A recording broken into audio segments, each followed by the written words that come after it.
Ay, this ain't a drill. Only time I'm playing is on the field. And when I'm on the field, no, I got mad skills. And you know we bout to eat this a fast meal. Y'all gotta pay for this heat like a gas bill. We keep on coming back, so yeah, they mad still. Everyone sick, make them pay with some bad bills. Red, white, and blue like Superman, so you know we eating at the Super Bowl. Kill the competition, set up the funeral. Josh Allen catching all the shots you go for. We callin' blitz. Ready to start, we ain't calling no quits. I'm the #1 draft pick. A lot of y'all talk, but I ain't hearing it. Only listen to Keyshawn and Talk about the Bills dominating on the field. All our players got them skills. Buffalo don't make a kill when we talk about the Bills. Dominating on the field, and our players got them skills. Buffalo won't make a kill.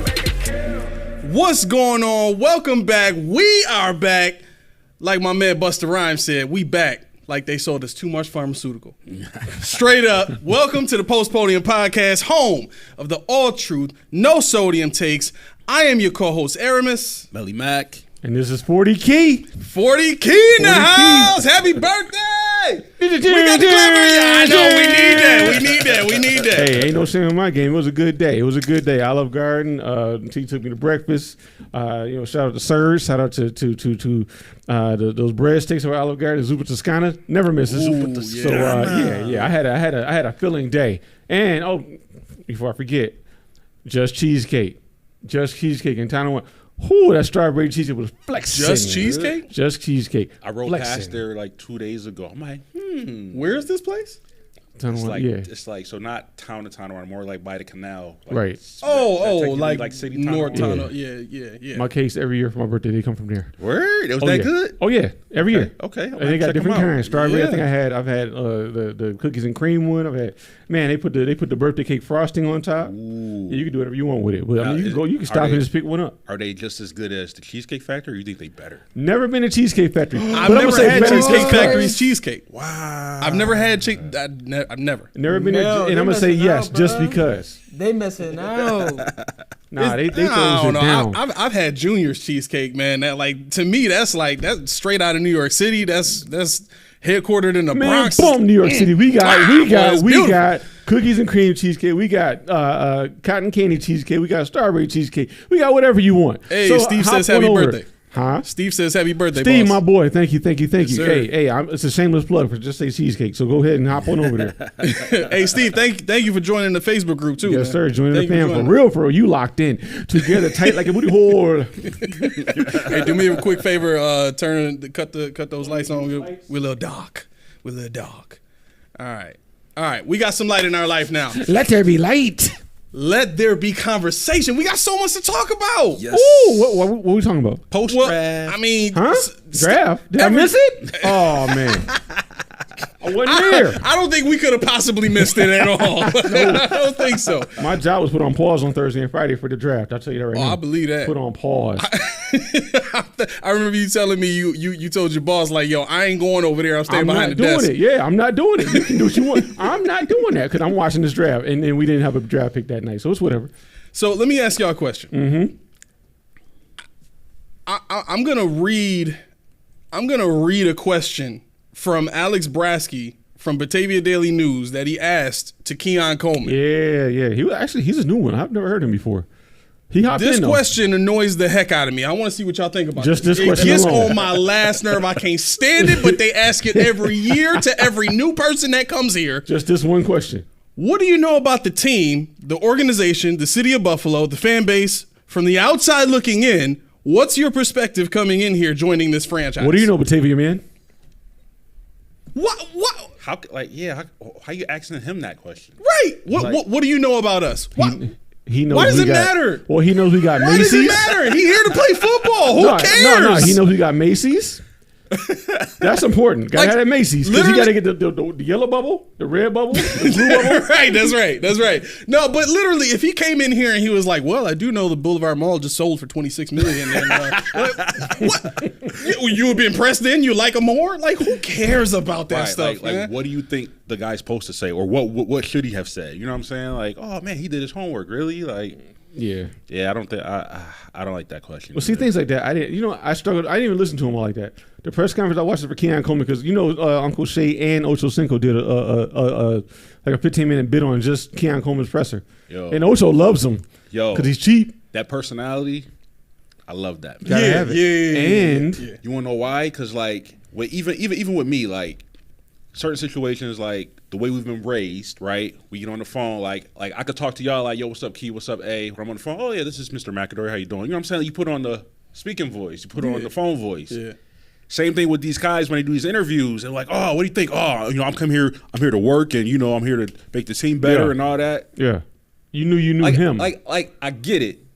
That's what they pretty much tell you what to do, but I like it when you can just be you. You knew him. At that point, you knew him. Yeah, like you can be you. Yeah. Like, this is who I am during this press conference. After the cameras go off, like when I go back to the crib at home, like this is me. Still me. Like this is still me. Even though I'm about to make millions of dollars, but I'm gonna give you me. Like I love that. I'm gonna the show fact that you. he's comfortable with being him. Yeah. I love that, man. I'm gonna show you how to get this sale at Macy's on this jacket. I'm gonna take you personally. We gonna go. He was like, yo, you know where I got this crap? You ain't probably gonna get it guess. wrong. You go get it wrong, but I'm gonna tell you I'm anyway. just guess anyway. I love that. And then when they man. went for the cookies, though, yo, you were 20 years old. Yeah. You're 20 years old. I mean, it's what it is. I mean, so you know what? And I think people that watch this show know, as much as I said I wanted Worthy, I wanted, other guys. Keon Coleman was the guy I kept saying it's going to be a Bill. You did. I kept saying they're going to trade back and get Keon Coleman. So, I mean, that tells me what we're doing. That tells me they want that big guy. And Josh Allen put a stamp on this guy. Yeah. Josh Allen said, Bean, get my guy. Yeah. And I don't want to go too far into your show. I don't know what you have planned for today. Yeah. No, I mean, we got some advice from Steve. He says make sure your lighting is better if you go on Fanatics again, and moisturize, and make sure your fit is fresh like your takes. My guy.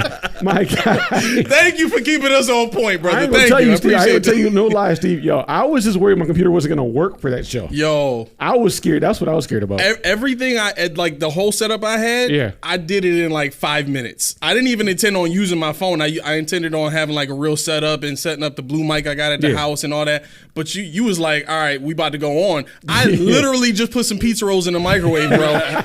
By the time Is that what you got to do? Huh? Because Kim was like, did he go to the bathroom when he went off the screen? I was like, oh no, I had to go get a charger. Okay. I had to go to but like, I went to the bathroom and went off the screen. I can't hold it that long. That was too long for me. I was starting to struggle towards the end, and I'm like, ooh, man, this got to work. This got to work. No, but like it all happened so fast because it was like, all right, I'm about to go on in 20 minutes. I'm like, and I didn't see it until like 5-10 minutes after you said something. Like, oh shoot! So now I'm trying to like set the background stuff up, get the lights all set. It was hectic. For those that don't know what we're talking about, we were on the day 3 draft day podcast by Rico on Bill's Buffalo Fanatics. So if you want, check it out. If you see a spike in our subscribership, you guys, I appreciate hanging out with you guys on Saturday, and I look forward to talking to you guys in the future because this is gonna be fun. I tell you that, right? It's gonna be a lot of fun over here. No doubt. All right. So I'm not going to. I'll break one small piece of news right now, and I did break this on Buffalo Fanatics, but and again, I want to preface by saying I like Keon Coleman. From what I've seen so far, the dude is a real dude. No matter where he go, he gonna be him. He got all the confidence in the world, and he's got a dog mentality. That's what I want in my X receiver, right? Even Brandon Beane talked about working with him on his explosiveness, and Greg Cosell even confirmed what you were saying, which is he's more of a 4-5 guy than a 4-6 guy, which is wonderful. It's music to my ears, right? I'll take it. But Laura says you guys are great on Buffalo Fanatics. Thank you so much, Laura. I appreciate you. So the news that I released on Rico's show was just a report that kind of brings some interest to the culture of the Buffalo Bills, right? So the firms that the rookies get when they're about to get drafted, and they kind of help them to set up the dates for the workouts and stuff like that. Well, Keon Coleman tells the liaisons working with him, hey, look, I don't work on Fridays. Don't schedule me on no Fridays, right? Now, that could be a diva mentality. It could be, I take care of my body a certain way and I don't work out. You know what I'm saying? Yeah. But it's so unlike what you would typically hear from a Sean McDermott draft pick. Fam, 2 things about that. What? One, did you hear his Waffle House order? No, because you heard I don't care about your body at 20 years old. He's talking about he has some kind of eggs, some kind of pancakes, some pork chops, some smothered gravy, this, that, and third. I don't care about your body. You don't either, because you're eating that garbage. I will join you personally because I want to get in. But that's not a football mentality. However, also Brandon Beane did say in his press conference that he said, what do you say? We're not looking for a locker room full of choir boys. Listen, that was music to my ears. Yeah, man. when he said that, I mean, I'm not a deviant. You guys know me. I don't have a running with I don't have a track record. So, but I want somebody that's like you said with your interviews. It's like, okay, he's off the cuff. He's not going to preach the company line. He's at the third, and that's what this guy is. So I'm hoping. And the last thing I'm going to shut up on Keon Coleman for now, not forever. He did reach out to Andre Reed immediately. Ooh, and Andre Reed said, "I'm going to work out with this guy." Off rip. Now, when I look at it, I don't say Andre Reed per se. However, Andre Reed, and you reached out to a Bills legend, as you know. Yeah. I'm good with it. I wanted him with Eric Moulds because Eric Moulds is that bigger body guy. Right. I wanted him with Mac Hollins especially because Mac Hollins has the same frame. He's a little faster than Keon, but he has the same frame and he has production in the NFL, so he knows how to run routes with that size and speed. Right. So we'll see what happens. Yeah. No, they say Coleman's center of gravity is a little bit lower than what you would expect for a bigger guy. You know what I like about him? What? Basketball. Yeah. Hey, basketball. If you look at his highlights too, like you could tell he played basketball. Like all his stuff is straight out boxing out, and his feet, like, which I didn't know. I forgot. I didn't know. You might know this, because he was your guy, Stevie Johnson. He had a basketball background. Yep. I didn't know that when he was playing, but I wonder why his footwork was so good. Oh yeah, you know easily too. Like, especially on his option routes, like you can see, like the crossover. Like he talked about that too, like the way that he was, shaking guys on option routes. Those crossover moves, and they actually teach that to receivers nowadays. Yeah, but I saw that and I loved that. I think I sent that to you. And then Travis Kelce, he played basketball too. A lot of guys do. Dalton Kincaid did too. Kincaid played basketball too? Mm-hmm. He was a high school basketball player. That says a lot. What's going on, Chris? Chris says, "What up, peeps? Yes, it was good to see y'all on there on Buffalo Fanatics." Were you surprised? We were. So I like what this says about what's happening at One Bills Drive when it comes to this obsession with culture, right? I think they're finding that they do need a good balance of culture, but you need playmakers, you need dogs, you need, like, it's good to have a team full of leaders and the camaraderie and all that kind of stuff, but it was almost like that was being built to make it easier for Sean McDermott, not necessarily easier for the players to win games. You know what I'm saying? So I like the transition. I like where it's going. Speaking of transition,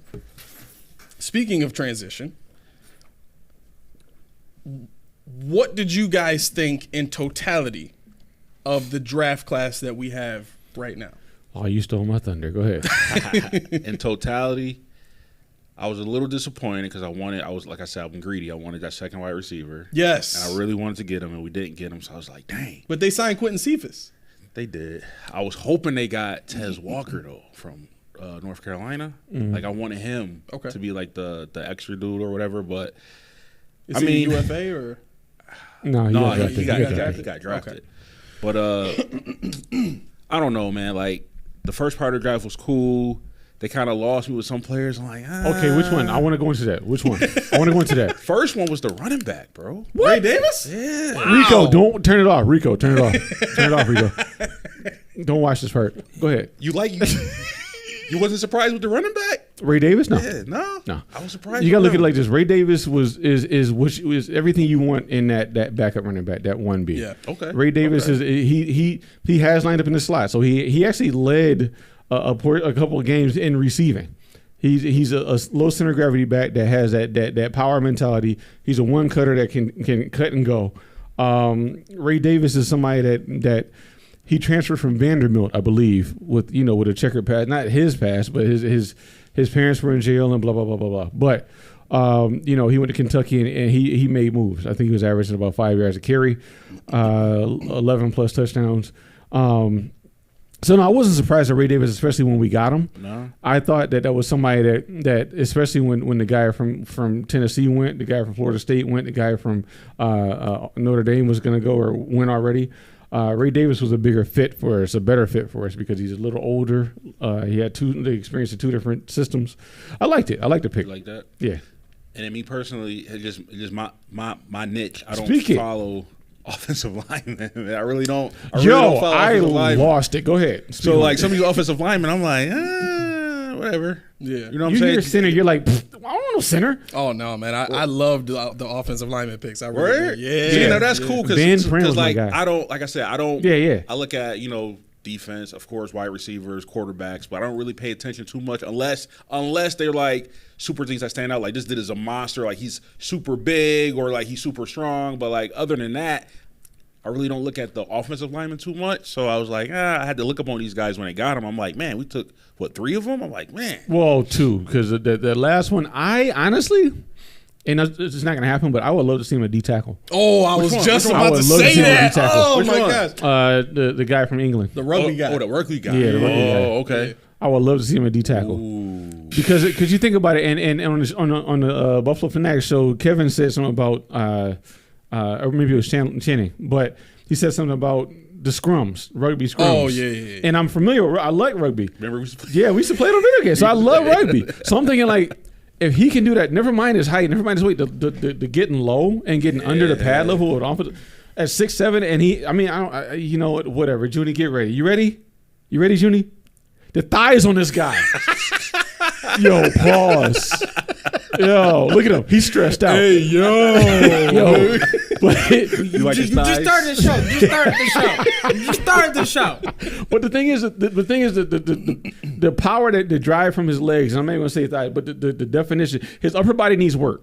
Yep. Yeah. You know, if you look at it, he needs work in upper body. But the leg drive and things like that, you can see where he can make his money. Yeah. And he's going to be designated as that England transfer, developmental guy, whatever. Yeah. But I can see him playing early. Really Yeah. early. Yeah, Not this year, but next year.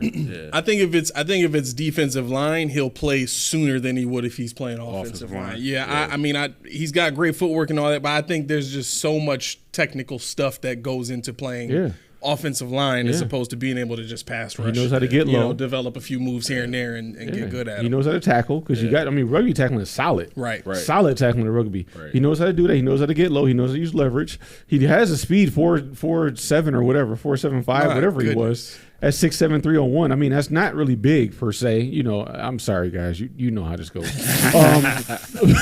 He little. right. Get your weight up. He's taller than me, He's not but, a you real know, 6'7". When I hear 6'7", 301, I'm like, whatever.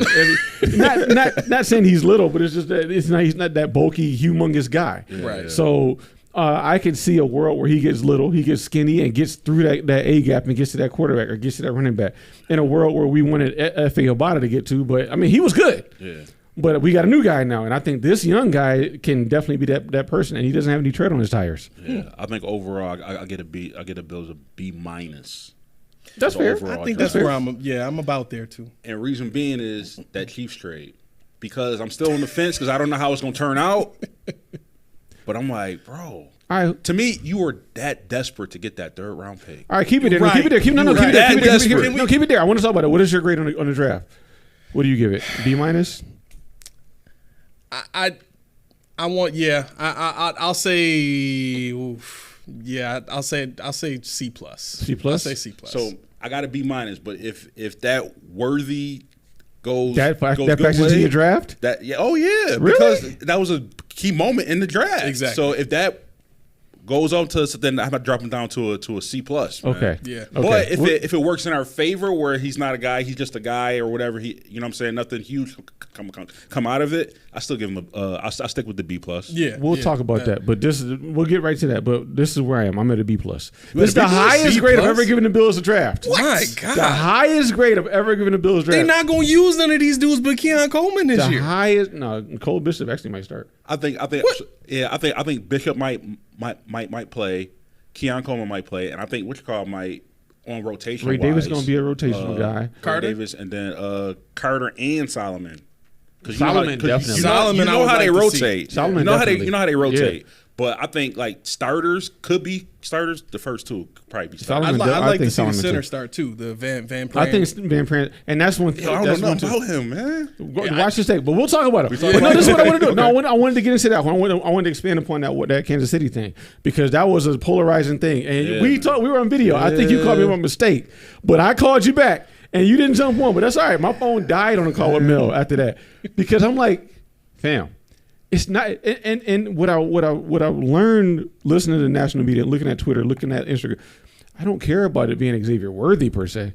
I care about it. You didn't go extra above and beyond, get the premium picks for Kansas City. Right. That's my thing. Right. I don't care who you took. Right. They just gotta pay. They gotta pay through the nose. Just a when they little ride with more me. than anybody else. Just a little more than we was anybody on the else. phone. Keisha was like, "We ain't fleeced them. Come on." He ain't That's fleeced all I him. cared about. That's all I cared. You know, I like Worthy, but I didn't care we didn't get him. Right. I did not care. I felt like Keon Coleman was going to be the pick, especially after we moved out. But my thing was I didn't want Leggett, so I was glad when he left too. But I'm like, yo, as soon as I think Mel Kiper or McShay said, "Oh, it's a fair trade," I'm like, No, we don't want no fair I said, trade. it's not supposed to be fair. They unfairly kicked our tail all up and down the field every year. I don't want to be fair. Do you want my pick? And Bean said to this, he said this in the press conference that night. He said, what did he say? He said, we talked to the Dolphins, we talked to the Patriots, we talked to the Jets too. I'm like, bam, what were you going to offer them? What were you going to give them? Right. Because I know Kansas City said they really wanted Worthy. They were willing to trade up past the Bills to get him. So what were you going to offer them is what I want to know. What was offered?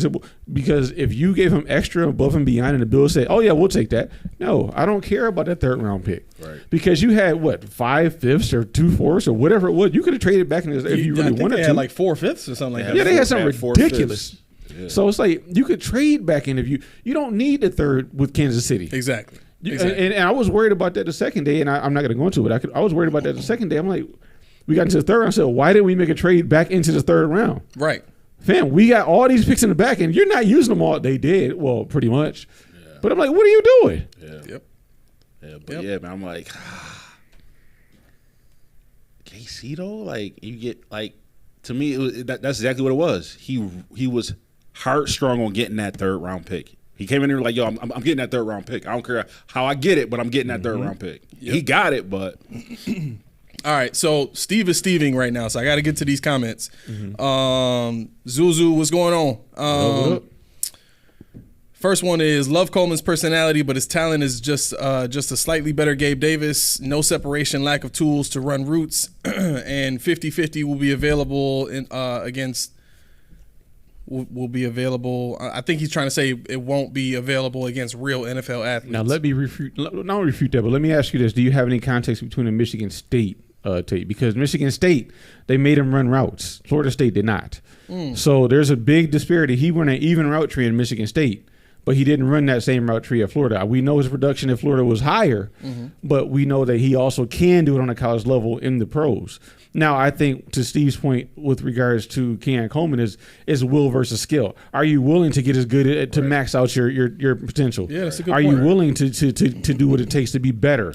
Because, I mean, they're only going to do so much when you're working with Johnny Wilson, you're working with Jaheim Bell, and now you're in the big leagues. You're with Josh Allen, and there's a reason. And that's why I said when we talked about, I don't remember how when it came up, but I said this is going to tell me what they want to do. And there's a reason why they didn't get these separators. There's a reason why Josh Allen himself said, I want him, knowing that he has a 1.7% separation rate, knowing that he doesn't have a 4.3 speed, knowing that he doesn't, there's a reason. There's a reason behind the scenes that we don't know as to why Josh Allen and Brady signed off on this pick. What are we doing? We got Kincaid. We have Knox. We have now we have Coleman. 3 potential tight end size guys that can go and get it done. I'm going to say this might be one of our tallest wide receivers we had in a minute. Yeah, for sure. Man. The last guy we had was David Nelson. Yeah, Shorter's like 6'4" or something like that, 6'4", 6'5", but he hasn't done anything yet, so he doesn't count. Matt Collins is 6'3". Like Shorter is more on the slender side at 6'4". Like, well, he's bigger than Keon Coleman.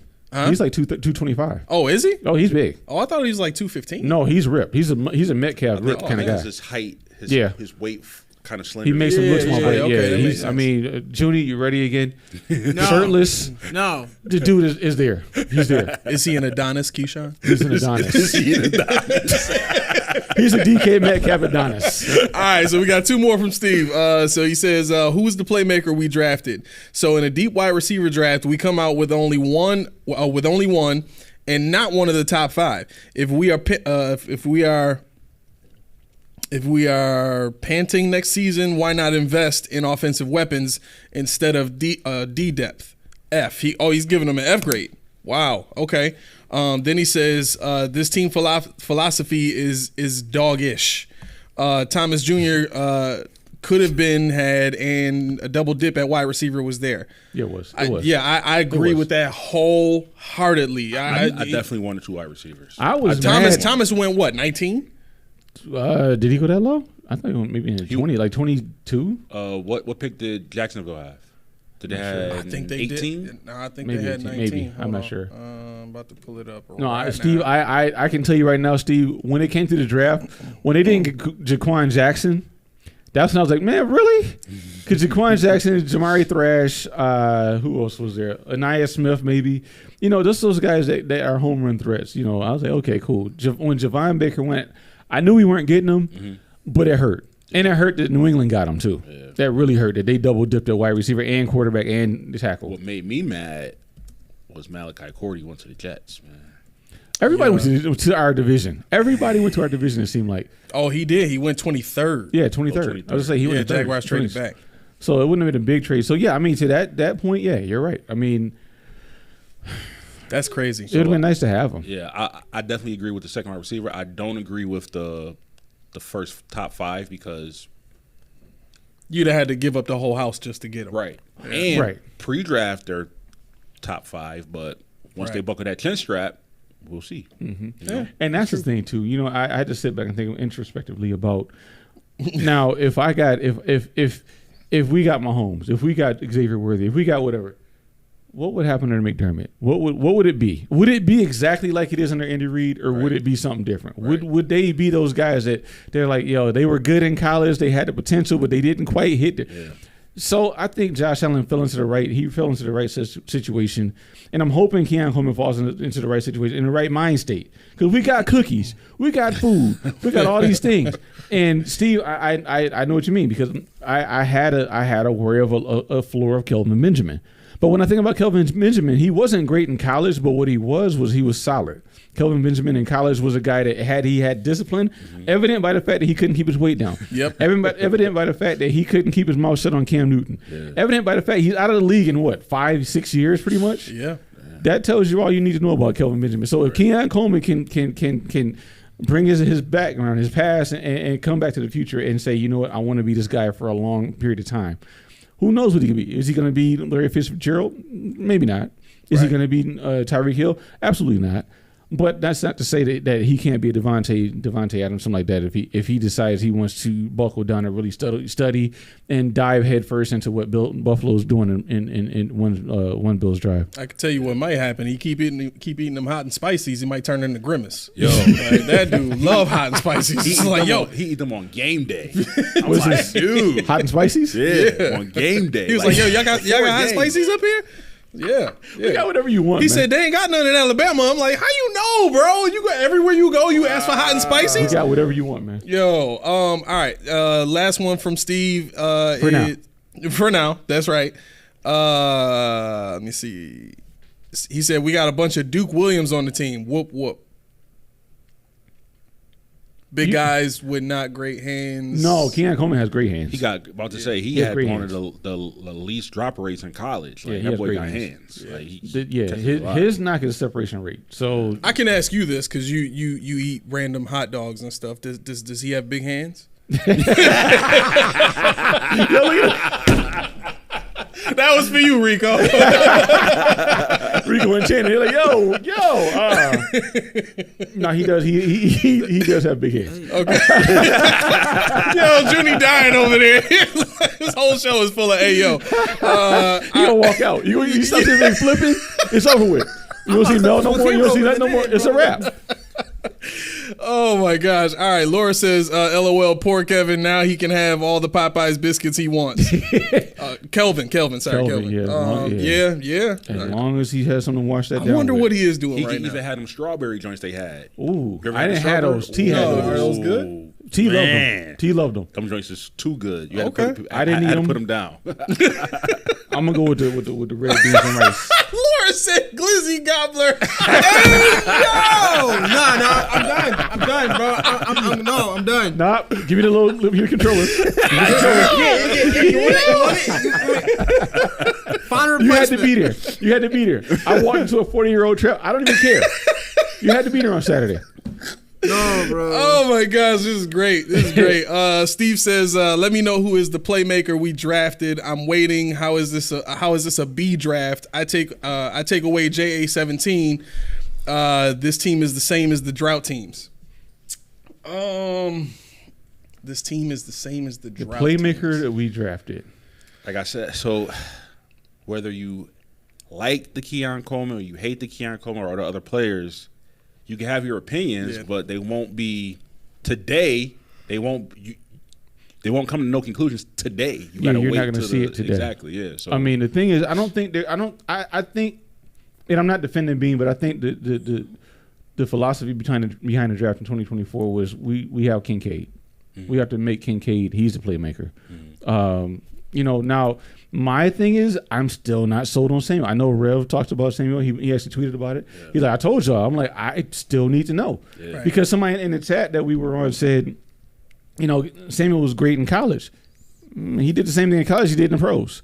So if he was great in college, then those numbers translated. So that's what you get. So you're happy. Right. For me, I mean, what I thought we were going to do was something different than what we're doing, evident by the fact we drafted Keon Coleman and didn't get a burner. So I am with Steve in the fact that I thought we had got Cowing from Arizona. We could have got the guy from Holy Cross. I would like to have one of those guys. Even Holy Cross was a burner, but there were guys at wide receiver that were so billsy. There were guys that I thought they were like, oh, we could. They didn't take them. Yeah, so I'm impressed. Small steps. Yeah, I think when you think about and Steve, really, I think this is where it lands when you're talking about Keon Coleman being a playmaker for the Bills. In key moments, like let's just take for instance the Stephon Diggs drop in the playoffs, right? Mm-hmm. Sorry to bring that up again, guys, but in a moment like that, where you have a DB draped on your back, mm-hmm. I'd rather have a 6'3", 200 and how heavy is he? He's 215. 215. So I'd rather have 6'3", 6'4", 215 trying to catch that ball rather than 6'1", 6 feet. Almost 200 pounds, right. and Stephon Diggs trying to make that play downfield. Right. Even with the Justin Jefferson is 6'2", 210. You know what I mean? So he's a bigger guy. You know what I'm saying? So those I think are the types of plays that are going to make Keon Coleman a playmaker in this offense. Now, I think I get where you're coming from when you're talking about like just like a general playmaker, like a guy that wherever he goes on any down, he's going to make a play as soon as he's targeted, so to speak, right?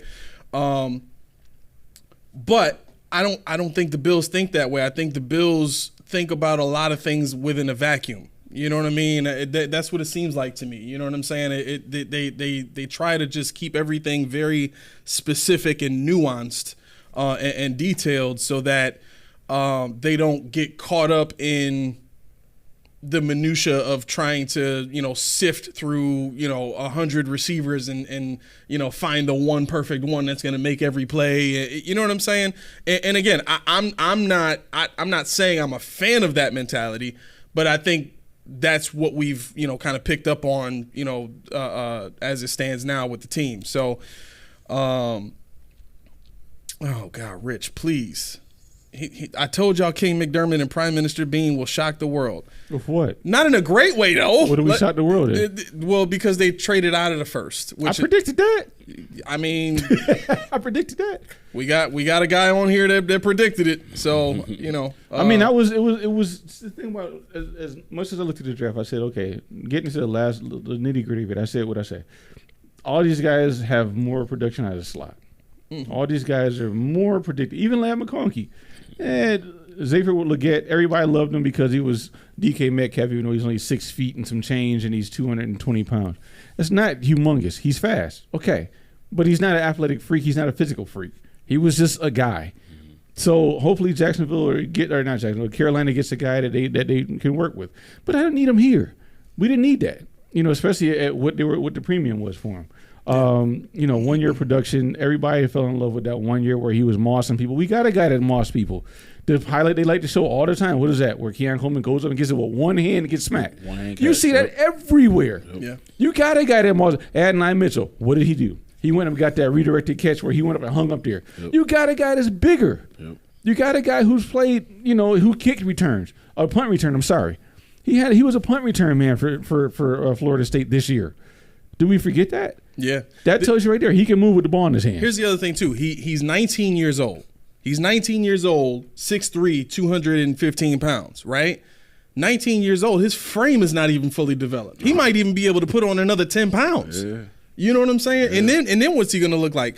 Steve writes in, in key moments he won't be open to make the catch. If you can't separate in college, he will just be a big dude causing sacks. Enjoy watching those Gabe highlights. Part 2. Okay, so here's the deal with that.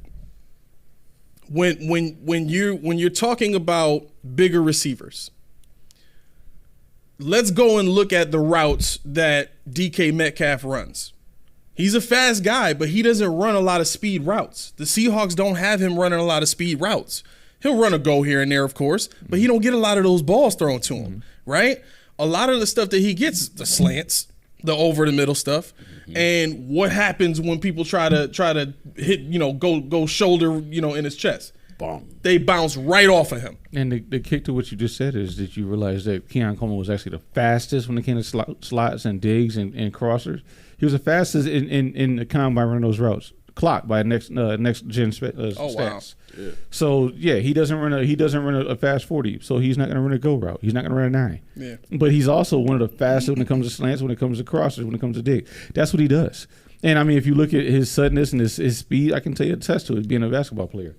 Right. I mean, the footwork involved in the transition from basketball to wide receiver, it's seamless. It's right there. Wide receiver, tight end. That's it. That's you. Yep. Yeah. All right. So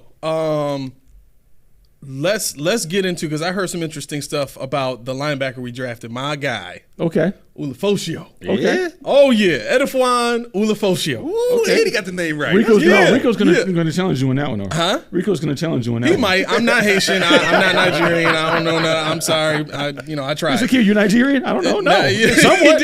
It's like, hold on, how you say that? So I was listening to Greg Cosell talk about him, and he was saying, I'll get to you in a second, Steve. Hang on. He was saying that this is a guy that is going to be a will linebacker. He's a fit for will linebacker. Now, I think that is a very good move for the Buffalo Bills when you're talking about a very athletic linebacker, a guy who, better run defender than pass coverage guy, but he's not going to get destroyed in coverage. Right. I'll put it like that, right? He's athletic enough to develop into a guy that can do both, and I think that's something that we've been hopeful for all of our linebackers. But I want to ask y'all this specifically, based on what you guys have seen from Dorian Williams and what we've seen on tape in college from Ulofoshio, which one of those guys do you kind of see being able to take over that spot next year? Because Milano is getting up there in age. He's been heavily injured the past couple of seasons. It's looking like that might be a cap casualty. Yeah. Who's that? Milano. Cap casualty? It's looking like it might be. I mean, they got two guys that can play the will now, in Dorian Williams and Ulofoshio. So Ulofoshio, just to read his pre-draft analysis. Okay. He's a former walk-on, developed into a team captain and an All-American player. He ran well at the combine and flashed in the national championships with a fourth down pass breakup in the second quarter. This was an excellent example of his ability to cover ground and coverage. He is also competitive, matching up with backs and tight ends. He's a rangy run defender who flashes the ability to slip blocks between tackles. In the NFL, he should make early contributions on special teams. The thing about Ulofoshio versus Dorian Williams, where I am with it, is knowing he came out of the Pac-12. Pac-12 is finesse, passing, all the stuff. And if he, that's what the Bills defense is. Well, no. What I'm saying is, if he can hang in that conference, going against Dunze, going against Troy Franklin's, going against guys like that, McMillans and Polks. If you stand out in those kind of situations where you got to play these guys, once or twice a season, you can translate to a coverage guy. Now, his knock is that he's not really a coverage guy. Right. So if you've done it in college, I can tell you I can coach this guy to be a pass coverage guy in the pros. Mm-hmm. Now, what he likes to do is he likes to attack and he likes to get to the running back. He likes to make plays. He said he can do either or, depending on what you ask him to do. Mm-hmm. So I don't think he's going to be a liability in pass coverage concepts. I think they just didn't ask him to do as much. Mm-hmm. Okay. I think that he'll have a year or so, and I think I can see him usurping Dorian Williams as that 3. Okay. I can see him being better than him. Okay. Easily. What you say? I feel like Dorian Williams, he's that hard hitter, like that old school linebacker type mentality. Yeah. So it depends what Keyshawn said, what they ask him to do. If they want him to just tackle the running back, go after the run, or shed blocks, maybe Dorian. But if coverage, he might be the better coverage linebacker. Ulofoshio might be the better coverage linebacker. Okay. You know what I'm saying? So that hard-nosed hitter, I probably go with Dorian because that boy, he can hit. But all around, I might got to go with the rookie. Okay. All right. I like it. And that's I like the thing. it a lot. I think being asked, had he been in a conference where he saw bigger running backs, saw guys with more running back production, he would have been a hitter because he's a strong guy. He's a guy that likes to play downhill. So if you ask him that, he can do it. Which is just to me, it's just the Pac-12 that it's finesse, it's all passing, it's all air. Not air raid, but it's all in the air. Right. So I think he'll find a home either way it goes as a special teamer at first, and then he'll transition over to either being a quality backup or even maybe a spot starter at weak side. Okay. Damn it, Steve.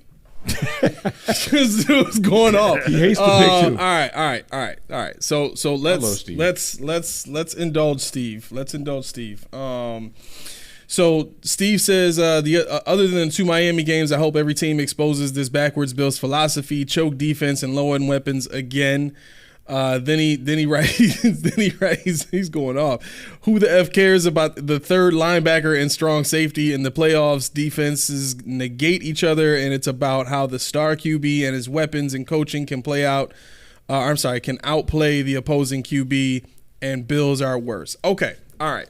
So let's table the draft picks for a second, and let's address this because what I think really needs to be revealed in this situation, and Steve, it's quite frustrating to me too, but I asked this on Buffalo Fanatics too. I want to see what you think about this.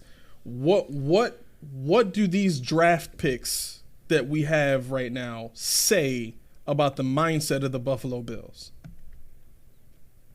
The mindset. What do you think it says about their outlook on 2024 or beyond or whatever? A lot of these guys, man, to me these are guys that we typically don't draft usually. Like these are different from what the main guys that we get. Like we talked about it. Like back in the day, normally we'll get those culture guys, those guys who fit the mold or fit the certain position that they want. These guys have a lot of potential, like outside of the norm. So I don't know what their mindset is now, but I could tell you it's something different. It's not the same to me, drafting these guys. Okay. So the point that I brought up was I think that this is, and again, all truth, no sodium, right? I think this is an admission that they know 2024 is not their year. I think this is a flat out, look, we don't have the cap space to build the team we want for 2024. Yeah, we got a lot of draft picks, but we have to be able to afford to pay all of these draft picks. And I just want to interrupt you for a second. I was watching something, and that's exactly why I think they traded out of the first round. Everybody, why you get Keon Coleman and get that 5th-year option. Bonus. Well, it's that, and the bonus isn't a big deal. The issue it's a difference in the charted earnings for a rookie at 28 versus 33.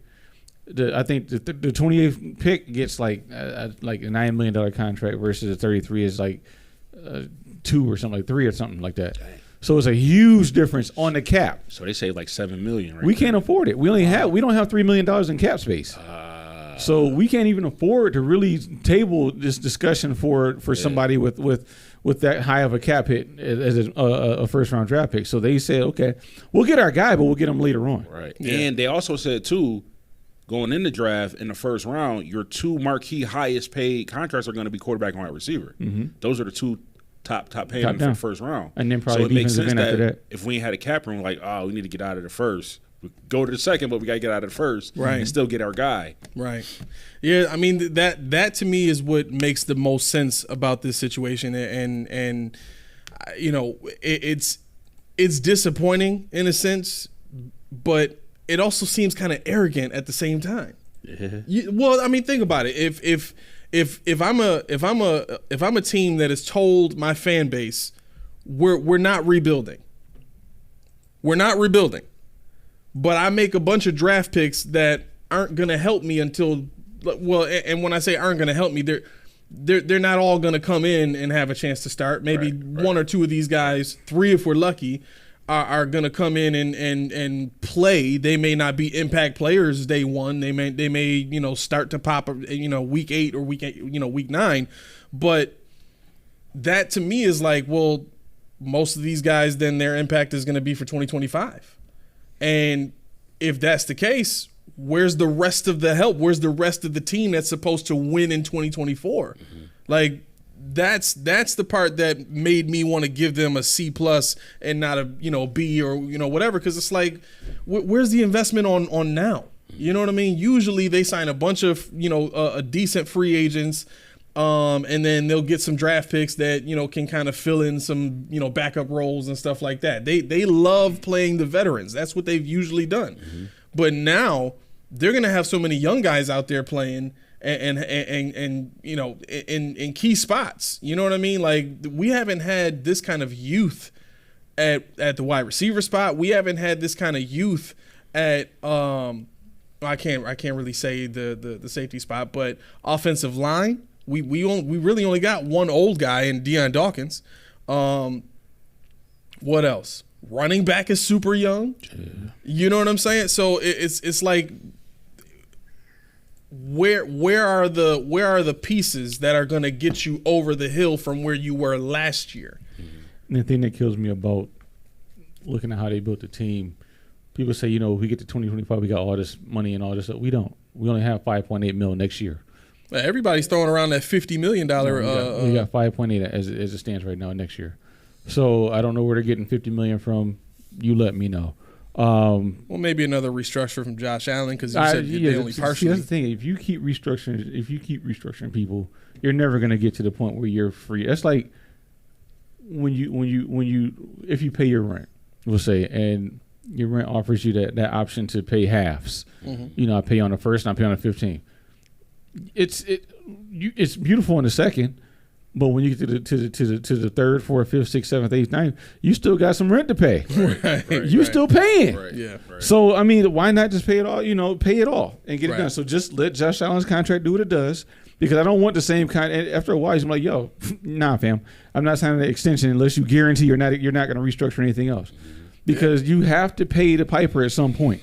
And right now I'm looking at it, and it's a $5.8 million cap space surplus for the Bills next year, but that's not going to get you anything. When you look at the contract, at the roster, we only have I'd say 45 to 50 people on the team next year. So you don't even have 90 people to go to the training camp. Yeah. So that's slim pickings, man. I'm telling you. So right now, if you look at how the draft falls, all the draft picks we have next year, you can get 2 first-round draft picks out of next year. You can get 3 second-round draft picks out of next year. And that's when you get your impact wide receiver. That's when you get another running back. I saw a mock draft. Who was it in the comments that flamed me for saying I saw something that I didn't say? Jalen Daniels. He said he was going to turn us off because we didn't. I said I saw Jalen Daniels outside the top 10. Oh, that's right. I didn't say it, but I saw it. But I saw a mock draft. This isn't me. Not me. Where we take a running back at 30 next year. What? Right. So how I run it, that James Cook goes into his fourth year and you take a top running back. No, it's not going to happen. But the thing is, with the way you set up your board next year, which I swear for Lord, you better not take 13 players next year. Why not? Because with the capital they have, you can move up and get 8 great players, not great players, but really, really, really good players for the capital that you have. You can sit tight and do it, but to Steve's point, where are your playmakers? Where are your impact players? I'll give them passage because I do think Cedric Van Peren is that guy. Van Peren Granger. I'm tired of guys adding names to themselves on draft day. I didn't see that coming. I can see Javon Solomon being that guy. I can see Keon Coleman feeding on. I can see him getting 8-9 touchdowns this year in a red zone. I can see Cole Bishop usurping Taylor Rapp or Mike Edwards. And no, this is not Mike Edwards' hate. Right. Maybe a little bit. Anyway, I can see because he said he plays more, and this was a kick for me because I don't know if I said this so much on the show, but I was high on Jonah Ellis, the defensive end out of Utah. Mm-hmm. Cole Bishop said, "I have played high one, I have played that cover guy, but I'm more comfortable rushing the pass. I'm more comfortable in the backfield disrupting running backs." He said, what we did at Utah was we didn't have free safety, strong safety connotation. We just did what we were supposed to do. However, this is what really got me. He said, we weren't practicing special teams. We were working out on pass rushes with the defensive line, tackles for loss with the running back. Mm. He said he worked with Jonah Ellis. Jonah Ellis had like 13 sacks last year. So your safety's coming in telling you that he can disrupt somebody in the back. Sign me up. Right. That's better than Taylor Rapp. Yeah. To me, that's better than Taylor. I mean, Taylor Rapp, fine. He played in the league. He was on the Super Bowl team. Right. I don't care about that no more. So who do you want him to beat out? Mike Edwards or Taylor Rapp? Can we do both? Can we do both? No, I would. If you're gonna love this, I would have to say I would rather him start over Taylor Rapp. Wow. Really? Because that's more so his set. I said because they're kind of like you're kind of getting an upgrade. You're getting a better Taylor Rapp in the skill set. So you might as well go with the. Yeah, I see what you're saying. So for me, and I was going to ask you guys, you kind of touched on it already by naming offensive line, but for me, and we talked about it on Buffalo Fanatics, I didn't understand third round picking Dwayne Carter. Oh, I wanted to get to that. Let me read his draft. Go ahead, brother. So his pre is Carter is a first 3-time captain in Duke history. He's a versatile pass rusher with quick first step, active hands, and good closing speeds. His stats dipped in 2023, but he had 10 sacks and forced 7 fumbles over the previous 2 seasons. He reads the quarterback and gets his hands up in passing lanes. Carter also flashes the ability to stack, shed, and wrap up defending the run. He's versatile, showing the ability to line up anywhere along the defensive line. Now, think about Dwayne Carter for me. And I can tell you why he sucked. He didn't suck, but he sucked in 2023. The reason why is because they moved him to defensive end. So they moved him from tackle to end. He played nose. He played in they moved him around quite a bit around the defensive line. They put him on end. Were they playing out front? No. What? No. No. He was defensive end. I don't know why. I can't tell you why. But I can tell you. The first step they talk about, I didn't see it. No, I didn't see a disruptive first step. I didn't see where he's going to be stalwart in the hole. I didn't see where he has these exotic pass rush skills. I didn't see any of this stuff. I saw a guy that's going to be an upgrade on Tim Settle. That's what I saw. Okay. So in that vein, sure. But I had guys for me later in the draft that could fill that role. Right. I had the 2 guys from Auburn. I had some guys, from other places that I say, 4th, 5th rounders, and I'm like, 3rd round probably could have been. This might be something that Steve can jump on too as well.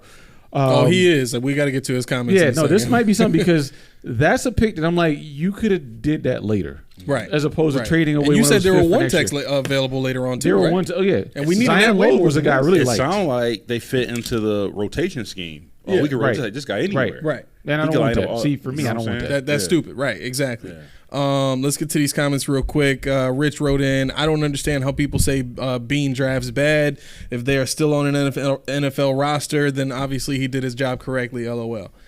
I think there's merit to that. It's a different. Point, go ahead. I mean, to some point, like if you got guys who you drafted and they might not worked on your team, but they became a starter somewhere else, then they were a quality player. But if they're guys who, as soon as they left your team, now they out of the league, what did that tell you? You know what I mean? I think it's just perception. Go ahead. I was gonna say, I think for me, the point to Rick is, why didn't they work on our team? If you drafted them, why didn't they work here? That's my point. Oh, yeah. What was the reason why they didn't work right. here? If I drafted, you didn't price out of the Bills, out of our number, as they like to say, we had a number here that it was fair for us and fair. Kill that noise. Anyway, if it didn't work, if it didn't work here, and they Elam, we'll say, Elam goes to the Chargers and is an All-Pro. Bean, what the hell? Why did you waste that pick on Elam when you could have got somebody else would have worked then? Why did we trade back for Keon Coleman when we could have worked for Brian Coleman then, per se? Yep. And like I said, I'm not mad at the Keon Coleman pick at all. But my point is, those are the picks that I'm saying that doesn't count. Those are stricken from the record, because if they work somewhere else but they didn't work here and you traded them away or you cut them or whatever and then they work, it doesn't work. That doesn't work in your favor. Right. Because you're a poor talent evaluator based on your scheme. So like Wyatt Teller. Exactly. Exactly. And that was dumb altogether because he worked here.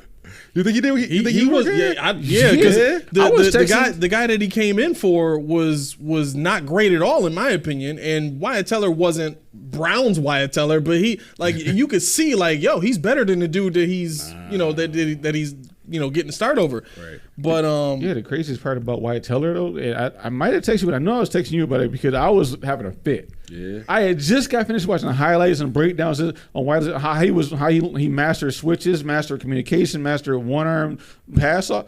And then they trade him the next day. I'm like, what the frick are you doing? We have nothing here. You traded a guy that's going to be special. And now we'll look at him. Didn't they trade him in favor of Ryan Bates, or was it somebody else? It might have been somebody else, but it might have been Bates. I don't know. Because they love Ryan Bates. Yeah, it might have been Bates. Where's Bates now? He's decent, but... Okay, Key, okay. Rick, I don't want to get you going. Steve, I don't want to get you going. Please. But you know what I mean by this. Where are they now? And that's the thing. I mean, I'm looking at Duke playing against Clemson. He played against Lafayette, Northwestern, UConn, NC State, Louisville, Wake Forest, Troy. He played, he played against some bigger schools, but to me, he doesn't have that pedigree where the numbers that he had in college were in the SEC worthy, where they were in the ACC worthy. These were, these were he was okay. He was a 3-time captain. They fell on, just admit it, you fell in love with that. Yep. Fell in love with it. Yep. That's anyone to do. Do you feel like this is the weakest draft pick out of everybody? Me? Yeah. I do. Do you? I do. Yeah, I think I agree with that too. You rate it as the weakest one? Yeah. Somebody in Rico's chat was like, "Yo, chill," because I threw my headset when we took right before we took Hardy. He looks like he's just a punt. He's a punt return guy. Yeah, that's what Bean said. He's a backup for Taron Johnson. He's good in the slot. Oh, he's really good in the slot. But he's good in the slot corner. Really good in the slot, but that's all he can do. Did you hear the Bean presser from 2 days ago? Maybe. So they there were a couple of questions about what's his outlook at corner? Can he play outside? He better said no. What he said? No, he didn't. He said he sees the guy as more of a slot corner. Okay. But the way that he talked about it was he can play corner, but we see him as more of a punt returner, kick return. Yeah. So when I read this thing, I'm like, to me that's why he got him. So to me that was my lowest draft pick was him. I'm like, just a punt return. Right. I mean, see, for me to say with him is before him they traded a pick for next year's draft picks. So I'm like, whatever. Yeah. At this point, I knew they ran out of steam. It which made me even more infuriated that they didn't trade into the 3rd or 4th round for another pick. I'm like, why are we trading the next year? I think I said it. I'm like, why are we trading into next year's draft picks now? Exactly. Because you've run out. You got all this capital by trading back twice in the first. And now you can't figure out what to do with the rest of these draft picks. Right. It's pissing me off. We got too many picks. Right. What do we do? But no, Hardy was like you said, and I think they're really gauging. They think that this new kickoff format is going to be a thing because he could fit in that format. 4.38 speed, had 2 kick returns for touchdowns in his college career.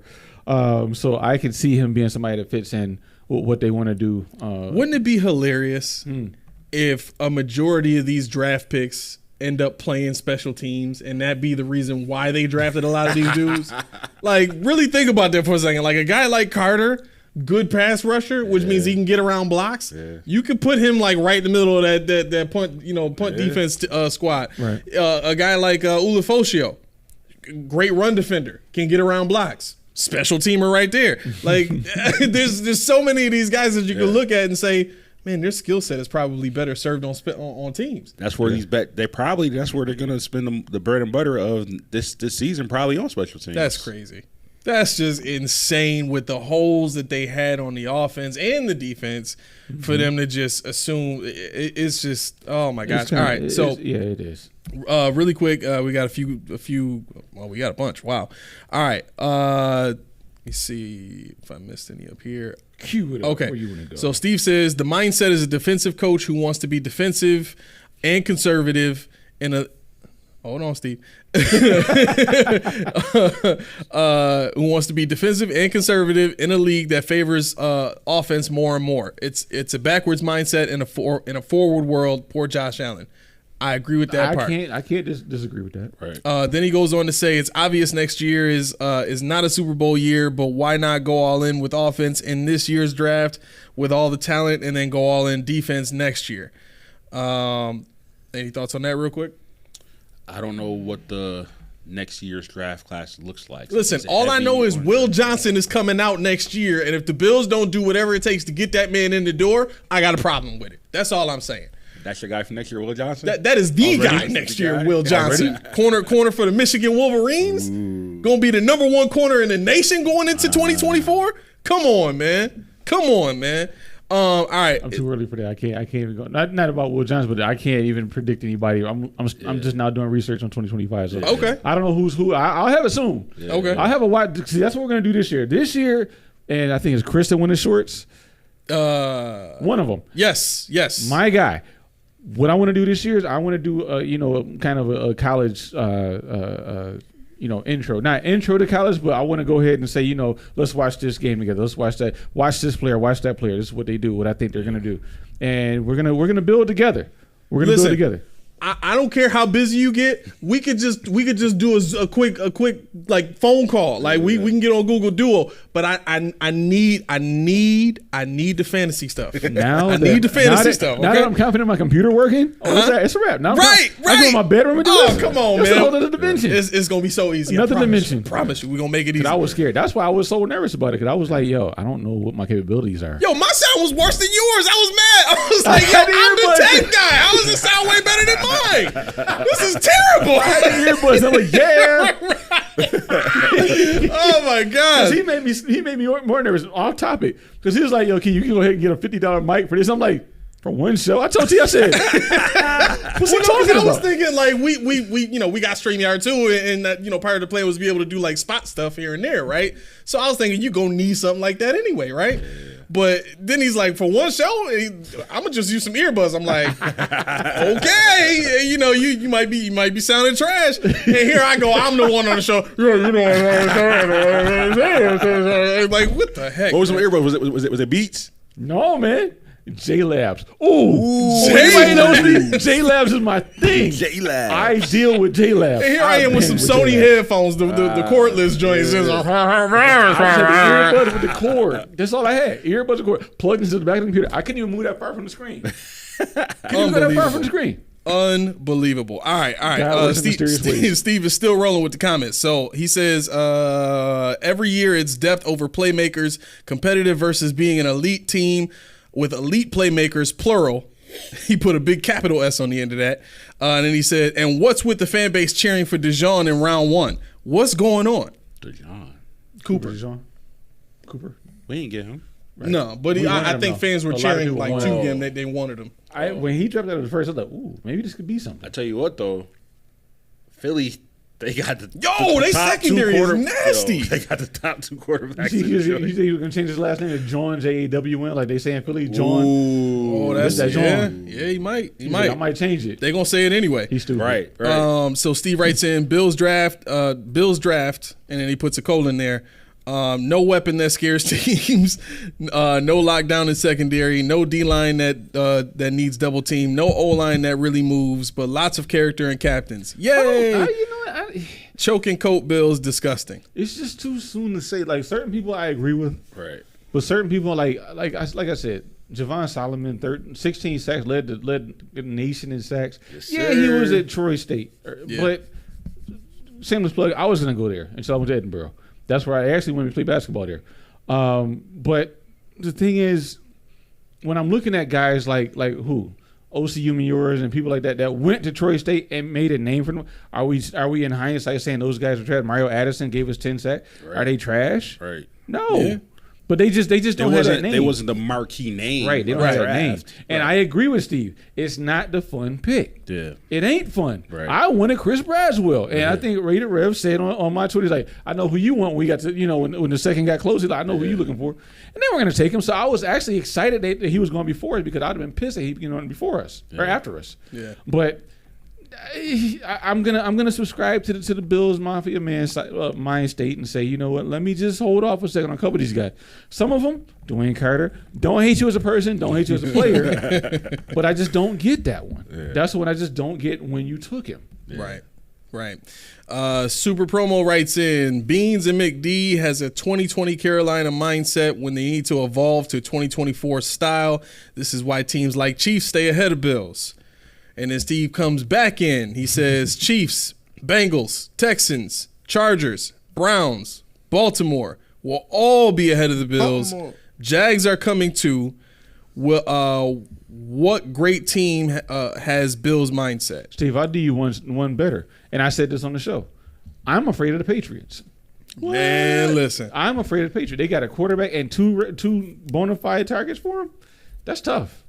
I mean, I wasn't high on Drake May, but just the mind state to go get it. Mind state is like, yo. So did you hear what he said? No. He's comparing him to Josh Allen. I heard a couple people do that. Yeah. Heard a couple people do that. He's saying that he got the same game. Mm-hmm. No, he want to play the same game like Josh Allen plays. I heard he modeled some of his game after Josh. Wow. Okay. But the thing is, when you look at Carolina quarterbacks, Trubisky's, Tannehill's, they were a skill position before they played quarterback. Mm-hmm. I don't know about him. Honestly, I don't know about Drake May, but I can tell you they have wide receiver back there, so they can run, they can pass, they can they can even catch if they need to. But I think that's the thing that separates Josh from the guys that we've seen before. Is Josh has that innate ability to run. It's not pretty sometimes. Right. I'm not going to say he's a polished runner, but he gets it done. Right. He's not the fastest guy, but he gets it done. He's not the biggest guy, but he gets it done. Which I don't know how sometimes he does it too. Like I know his body is big, but like still like how you running that slow, you getting that many yards and that many touchdowns. And this is the thing. It's not even – and I'm gonna say it again. He's not even big.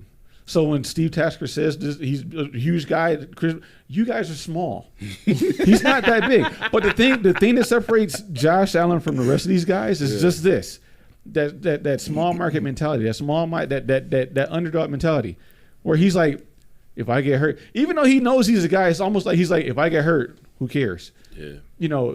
And that's what separates him from guys that shield their bodies, guys that protect their bodies, guys that feed their bodies in the off season. He don't do none of that because he's like, who cares? Right. He's getting it to the point where he knows that he's got to be that guy and he's got to protect. He's getting older. Right.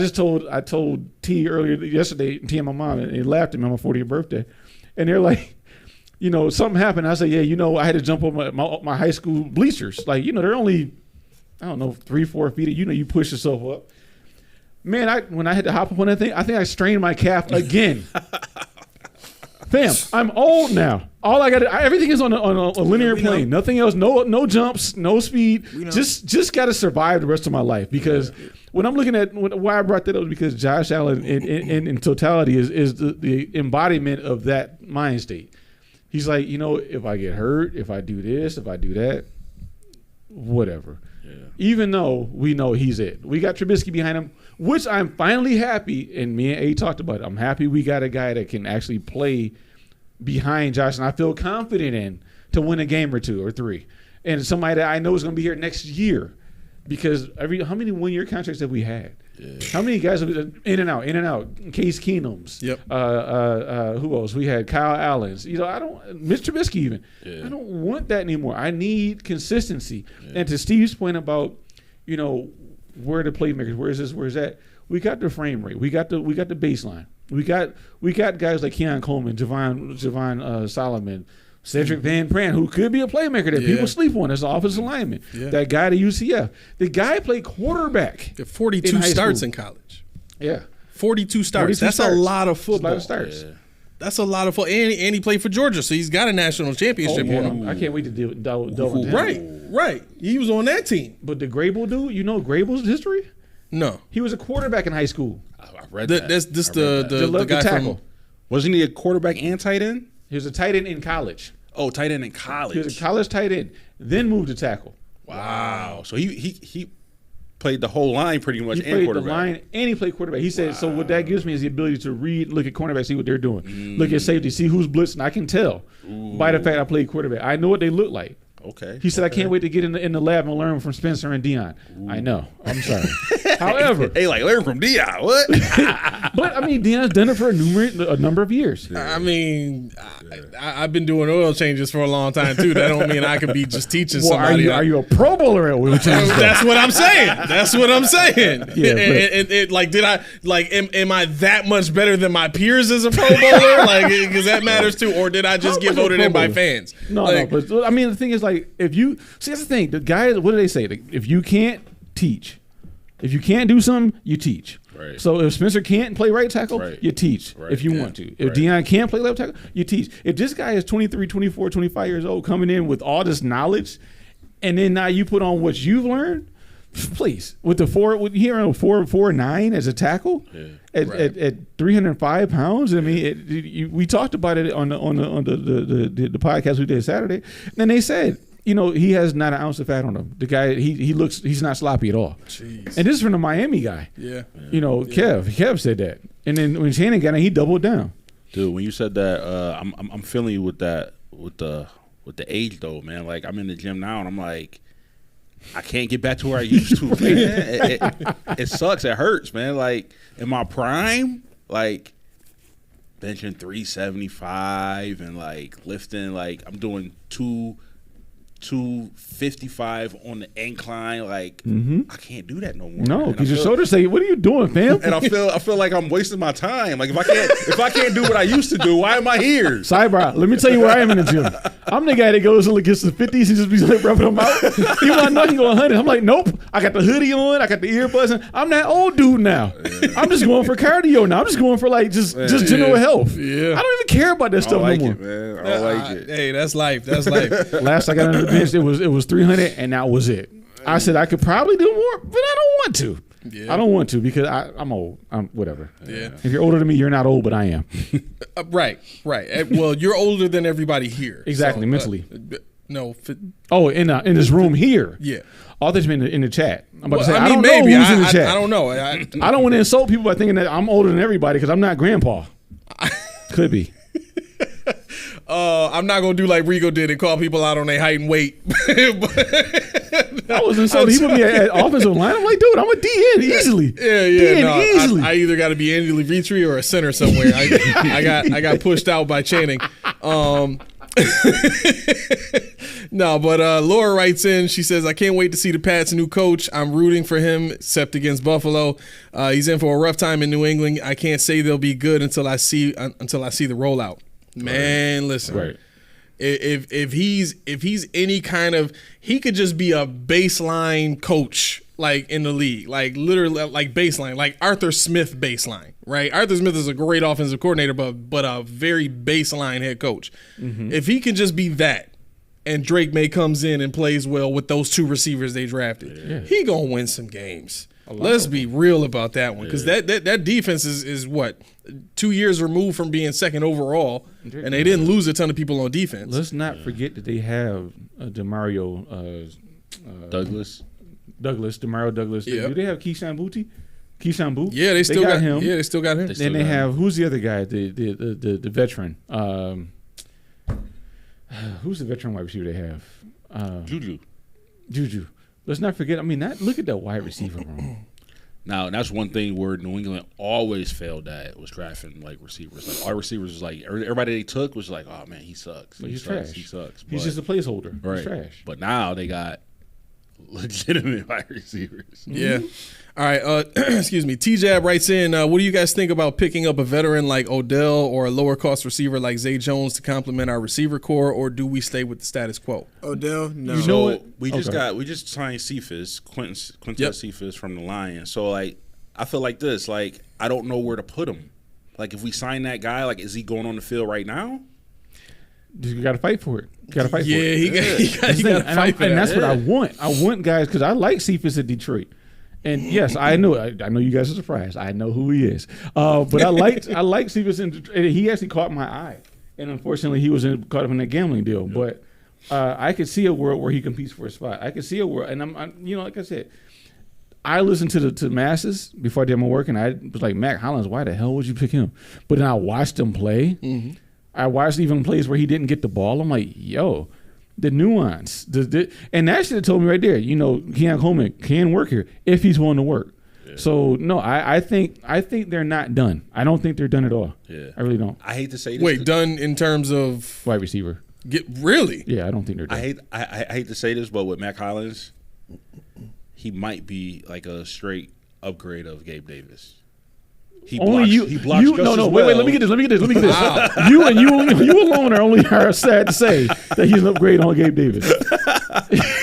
you alone. But I will say this. Y'all saw when they drafted Brian Thomas Jr. You saw they got rid of Zay. They didn't get so that sensifies that, oh man, we good. We got Thomas and Davis. They love we him. good. They love him. And I mean, honestly, like I said about Keon Coleman, and this is to Steve's point. Who knows? Maybe Buffalo wasn't that spot. We know he wasn't used the way he was supposed to be in Buffalo. Yeah. True. Everybody knows that. True. So I don't hate the man. When people say playoff Dave, I don't like it. Okay, playoff Gabe, I don't like it. But it's not because he sucked. It's Right. because what he did in Buffalo was not congruent with what they wanted to do. Right. Yeah. 3 more comments. Super Promo writes in, Odell is too injury prone with 2 bionic knees for show. Stay far away from him. Go get Sutton from Denver. So Brandon Beane did say, and he kind of slipped the tongue when he said it in the presser a couple days ago. He said, if you're expecting us to still make a big move or a trade or something like that, it's not going to happen. Yep. He basically said like we're done finding receivers at He this mentioned point. how much money they have too. He's not BS. Yeah. They're what do you say, $3 million or just under three? Under yeah, under 3.8 $3 right now. They're really tapped out as far as dollars go. Yeah, You got to there's think nothing about it. else. When you go to your 53-man roster, it's probably negative still. Jeez. It's probably still because we're at the negative. We're at 51 right now, top 51. Oh well, I mean they got that money coming June 1st, so they'll be all right then. well, that's but how they're going to sign the rookies. Yeah, right. So even with that, they'll carry what, probably $4 or $5 million into the season. That's what they're looking for. That's what they're trying to go to. Yeah. Billy Williams Billy Williams in the house. Billy He D. says, Williams. "I have MS and I go to the gym and beast out at 47. Let's go, baby." Man, Billy, That's what I come gotta with be me. like, man. I gotta need that. Billy, man. come with me because I ain't need got that, it no Billy. more. You my inspiration, Billy. Let's go. Yeah, Right? I need that, man. Rich wrote in. He said, "You old as hell." He look about 30 from Bad Boys. Oh my gosh. Yeah. That would be Keyshawn for sure.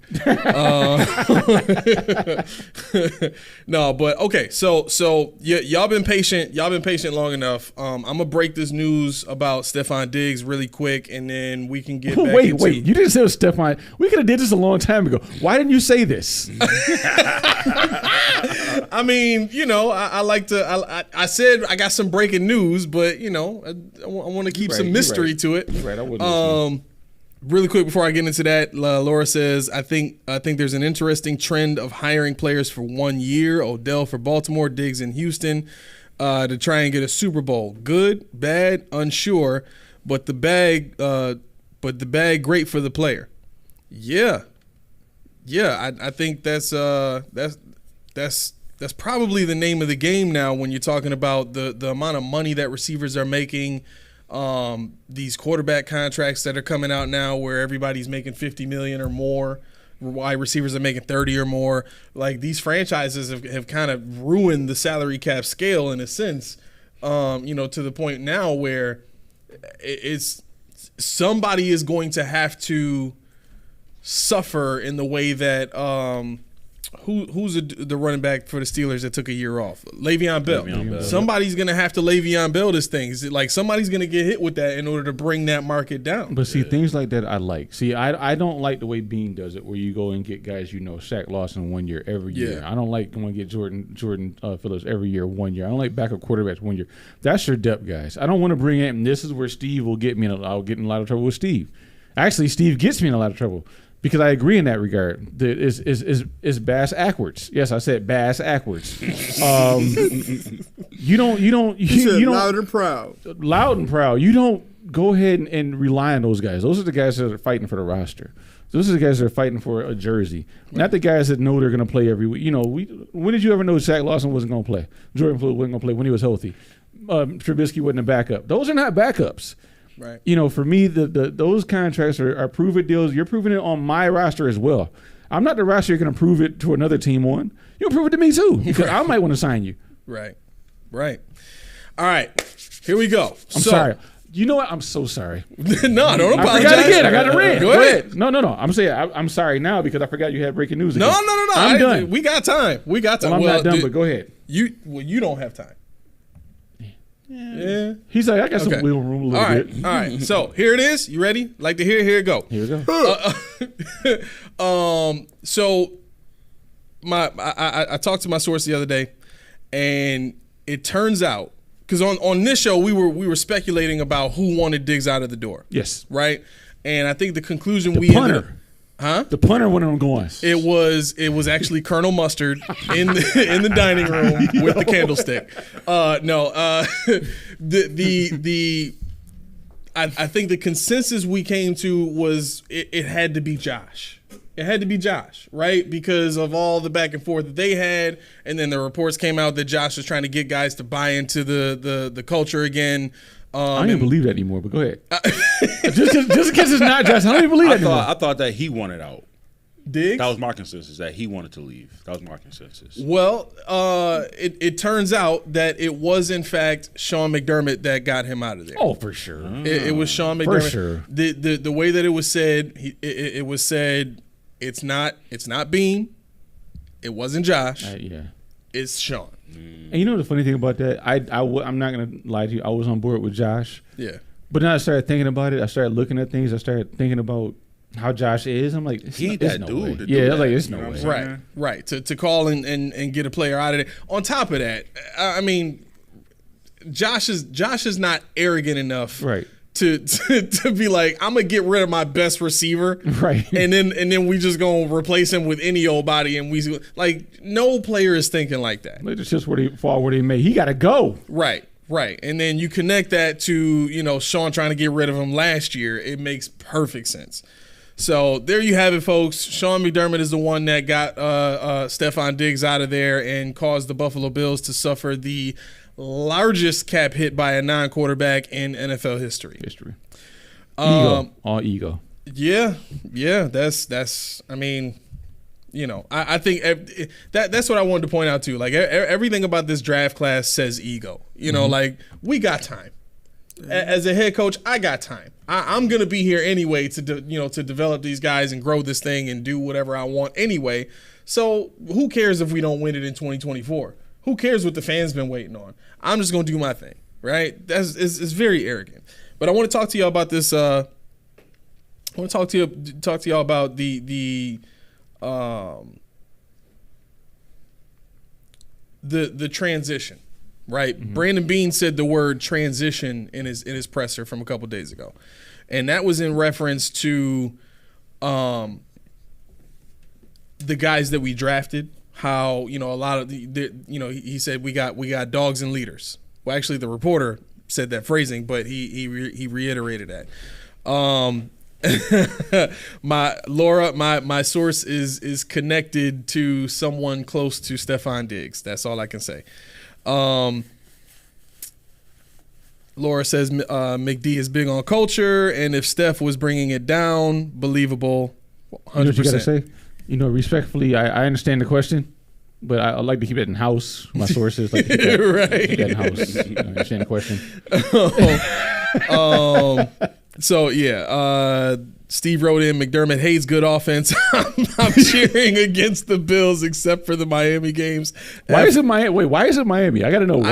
I need to know Miami that. Give us the answer, Steve, please. We need that. He hates us against everybody but Miami. He really has a vendetta against Miami. I don't know. Yeah, I'm interested. I'm intrigued. So what do you guys think is the reason for trying to conceal a rebuild when it's kind of, I mean, is it obvious to you guys? Like, do y'all come to that conclusion too, that this is a rebuild, or every no? time? Oh, go ahead. I'm sorry. Go ahead, you go. I would say every time they talk about being faced with the question of being a rebuild, it softens a bit. Now I'm hearing it's a soft rebuild. It's like, get out of here. Who said that? Yeah, I think it was Bean. It's a Oh soft my rebuild. God. I'm like, fam, It's okay. unbelievable. Fam, your roster is still playoff. I don't want to say worthy, but possible. You can still get there, and that's what our argument last time came with the success. If you say you want to ring now, I'm calling bullish. You want playoffs and whatever comes with that, because this is not a roster that you say this is the Super Bowl contender. This is not a roster that you go in there and say, you know what, this is it. This is the best we could do. But this is a roster that says, you know what, this is a carryover until we do some stuff, fix some stuff, some cap space, some player personnel, even some coaching staff. I don't know, but no, this is soft rebuild, whatever that means. Yeah. Billy Williams said it's a light reset. You're right. Light reset. Mac, what you got? I think personally, they're saying that because they don't want to admit that they got caught with their hand in the cookie jar. Yep. They have no money. Yep. Like, they're broke. Mm-hmm. Like, and it's bad. So, like, to sell it off, like, hey, you kind of screwed with that money. Well, we're doing a soft, like, to me, I think it's a scapegoat to saying that, hey, we messed up with the money. We messed up the money bad, and this is what we got. This is the only thing we can do to fix it. Yeah. This is the only thing we can do. Yeah, they just knew they were going to have a Super Bowl to use as collateral against the fans to say, what the hell happened? Well, we got to the Super Bowl. We're resetting now like the Rams did. You didn't get that bowl, though. Right. Exactly. Right. That's the problem. You didn't get the bowl, so that part of the plan fell apart. Right. At least if you mess up the money, at least you get a ring out of it. Hey, we did whatever we took to get the ring. We got it, but now we're in trouble because we got no dough. I mean, because think about it. I don't want to go against where you're going, but think about what leverage they would have and where we would feel if we had a ring and they blew it up. Oh, who cares? We'd be like, yo, I get it. You did it once. Right. Retool. You still got Josh. You still got That's it. Not Steph, but whatever. You still got your guys, and you can build on that. And then we'd be like, and then on the other side, they'd be like, oh, we had to get rid of those guys. We had to get rid of them. We had to rebuild. We got to do this. We got Super Bowl now. And we always we like, had to. Absolutely. They're I feel older you. now, and everybody would have been all happy and happy-go-lucky with the situation. Yeah, we got the ball, and we got to get rid of these guys, and we can't do it again with the same guys. They're getting older. Yeah, it's cool. We'd be like, I get it. Yeah. And you know what? I just thought about it just there when everybody triple B. BBB. Yeah, Big Baller B. I was like Brandon Bean. What's the other B? I didn't think about it. Bald Brandon Bean. I'm like, yeah, he has hair. Bald. Big baller brand. Black men. No, anyway, but no. You're right. You're right. Rich writes in, Kansas City can go through a soft rebuild. Why can't the Bills? We knew those players were old AF and it was needed. Rich, see what we just said. No, see what we just said, Rich. If we had a Super Bowl like Patrick Mahomes has 2 of them. That's why. Yo, That's you can tell me whatever you want, and I would be like, yeah. They can do it again, and nobody gonna care. Exactly. Right. I'll say this before I get to these other 2 comments. I think what it really comes down to is the day and age that we're in the NFL. Like I just mentioned a few minutes ago, with the salary cap, we're getting back to that point now where teams can't afford to build great teams that are sustained year in and year out. So unless you have a combination of head coach, quarterback, and dangerous weapon like a Travis Kelce and Patrick Mahomes and Andy Reid, where they can scheme their way to victories in the playoffs year in and year out, you're going to have to find a way to get as many good players on your team, whether it's for 1 year or a 2-year run, and you just go all out and try to win a Super Bowl. And if you don't, I think it's more palatable now when, if you don't make it in that 2-year span, hey, look, we gave it everything we got. But with the cap situation the way it is, we're going to have to, make some concessions and build through the draft and try to go for it again next year, right? Mm-hmm. I don't think there's a fan in the world that would be pissed off at that because you're giving it everything you got. You're finding superstar players. You're adding great depth guy. Like you're just trying to add as much as you possibly can. And if it makes sense for your team, fans will see that, right? And what the Buffalo Bills have done is, hey, listen, we went toe to toe with the Kansas City Chiefs in the divisional round, and we almost had them in their house by 13 seconds. Let's do the same thing we did last year. Right. Let's just do the same thing. We'll add one old guy and pay him a lot of money, and let's just do the same thing all over again. Like that was the master plan. That tells me you've never been there before. Like the moment is too big for you if that was your decision. But I digress. Steve writes in, I hate frauds who delusional fans try to talk into reality. Tua is garbage QB, and this Bills philosophy is garbage. I'm consistent against false narratives and backwards thinking and losers. You know what, Steve? I'm good with that. I respect that. And that's what we need. Like, honestly, that's what we need. And the thing is, the way we're talking about it right now is not that we don't agree with you in one way, shape, or form. It's just the fact that, it's here. It happened. We got to talk our way into this now. And I'm not going to sit here and bash everybody. I'm not saying Steve is in any way, shape, or form. But I respect the stance that he's taking on the non-Go Bills Mafia mentality. Because it's something that we definitely need, and it's a fresh outlook, especially when we start to go left into our little rabbit holes of, oh yeah, because I hope I'm not doing that, but I know at certain times, sometimes I will. When I start seeing, Bill stuff, seeing them on the field again, I'm like, yo, all right, cool. We got football again. I'm excited. Right. Laura writes in, Mafia, we cray. If fans sense rebuild, fans think Big D failed and will call for heads to roll. We got Josh, so the presumption is we should have gotten there by now. I get that. But to some degree, I think we have to, and I've said, we've been saying this since day one. We have to look at the job that the Buffalo Bills franchise has done to push these fans into fanaticism to the point where, if there's a sense that they're making concessions or regressing in any way, they're upset. The reality of it is, we just went through a 20-year drought. We went through a 20-year drought where we didn't see anywhere near this level of success as a franchise, or anywhere near this notoriety or respect around the league, anywhere near this level of ability and play from a quarterback. You know what I'm saying? We haven't had anything like this. So for us to be at this point now and to fool not just ourselves, but try to fool everybody else into thinking, hey, every single year we're in this thing. Every single year we got a shot. We're not stupid. Mm-hmm. I think that's the point. Like the people who are not fanatics, those are the people you're driving away, right? Mm-hmm. And eventually you're going to end up back at a point where the fanatics are no longer there for you anymore because there's nothing to be fanatical about. You know what I mean? Like you can be one of those people where, I just root for the team no matter what. That's cool. That's a fan. To me, that's not a fanatic. I'm good with that. And I understand that fan is short for fanatic, but I'm just trying to say there's a difference between, being a consistent supporter of the team and wanting them to win. Like, that's where I'm at. Mm-hmm. But I'm not going to be crazy and delusional and think that every year they got a shot. Like, let's be real. 2024, I'm calling it. They don't have a shot. Mm-hmm. They don't. And if that makes me a hater, then so be it. Hey, my pops is on. Damaris Johnson TV says it's not a soft rebuild. It's a hard transition and a 2-year plan. Next year is a wash. All plans are for 2025 to sell seats for 2026. Absolutely. If you look at, like, if you really putting the tea leaves in order and connecting the dots, that's really what this is about. It's about ramping up hope and ramping up excitement going right into 2026.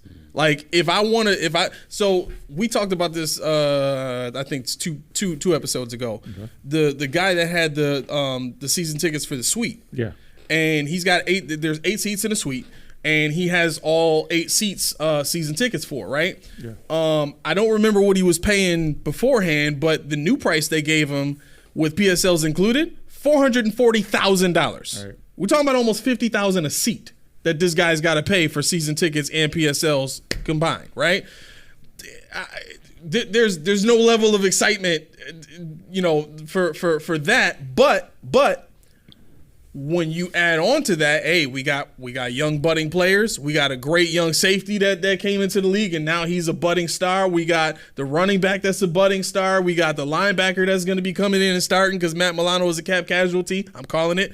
They got what else? They got Keon Coleman, the stud wide receiver that came in and showed that he could be a number 1 receiver in the league. Like, this is what they're going to market next year. This is what they're going to push to the public and try to get inside those fanatics' heads and, oh, man, I got to be there to see this now. I got to get these tickets. Mm-hmm. It's ridiculous. It's ridiculous. Billy Williams, Rich writes in, it's going to be funny. It's going to be funny as hell when the Bills get to the Super Bowl with this lackluster roster. No one is focusing on James Cook, Kincaid, and other young players that can put it together nicely. What you got, Mel? Hey, at the end of the show, I was going to put that plug in there. What, for Kincaid? No. Watch people write the Bills off in this year that they go. I'm not saying that would be the Billsiest thing to happen ever, wouldn't it? Right? Would be the year they count every. Yep. And that's the other thing too. Like this team has always performed better whenever they were underdogs. Mm-hmm. Yep. So wouldn't this be the season where they surprise people? I'm telling you, and then people like Steve is gonna be like. He ain't gonna say nothing. All right, you calling it? You calling it? Hey, all right, there you go. Now again, I don't know. I think we're cursed. I don't think they're gonna win it, but I think they could actually go there. Because again, to me, until I see it, we win in the division. Who gonna beat us in the division? Like I don't see that happening. Really? You don't think the Jets got something? No. Really? Aaron Rodgers is too old, and I just can't see him beating the Bills twice. I'm not worried about the Jets either. What? No. I'm not worried about them either. Why are we disrespecting the Jets? I'm not disrespecting them. I just don't think they're good enough to win. I'm disrespecting them. No. So hey, put it this way. Last year, who was the best team in our division besides the Bills? Miami, right? Yeah. But when they came against us, they lost twice. Yeah, but they're still good though. But they're still good. Yeah. So I think the same thing with the Jets. The Jets are probably going to make the playoffs. They'll be good, but I don't think they'll be good enough to beat us twice and win the division. Yo, Steve, you got something right here. He said, let's make it simple. No one expects that much out of a Toyota, but when I go into a Mercedes dealership with S-Class mentality, I'm not accepting Toyota service and quality. That's the point. That's it right there. That's where I'm at. Like,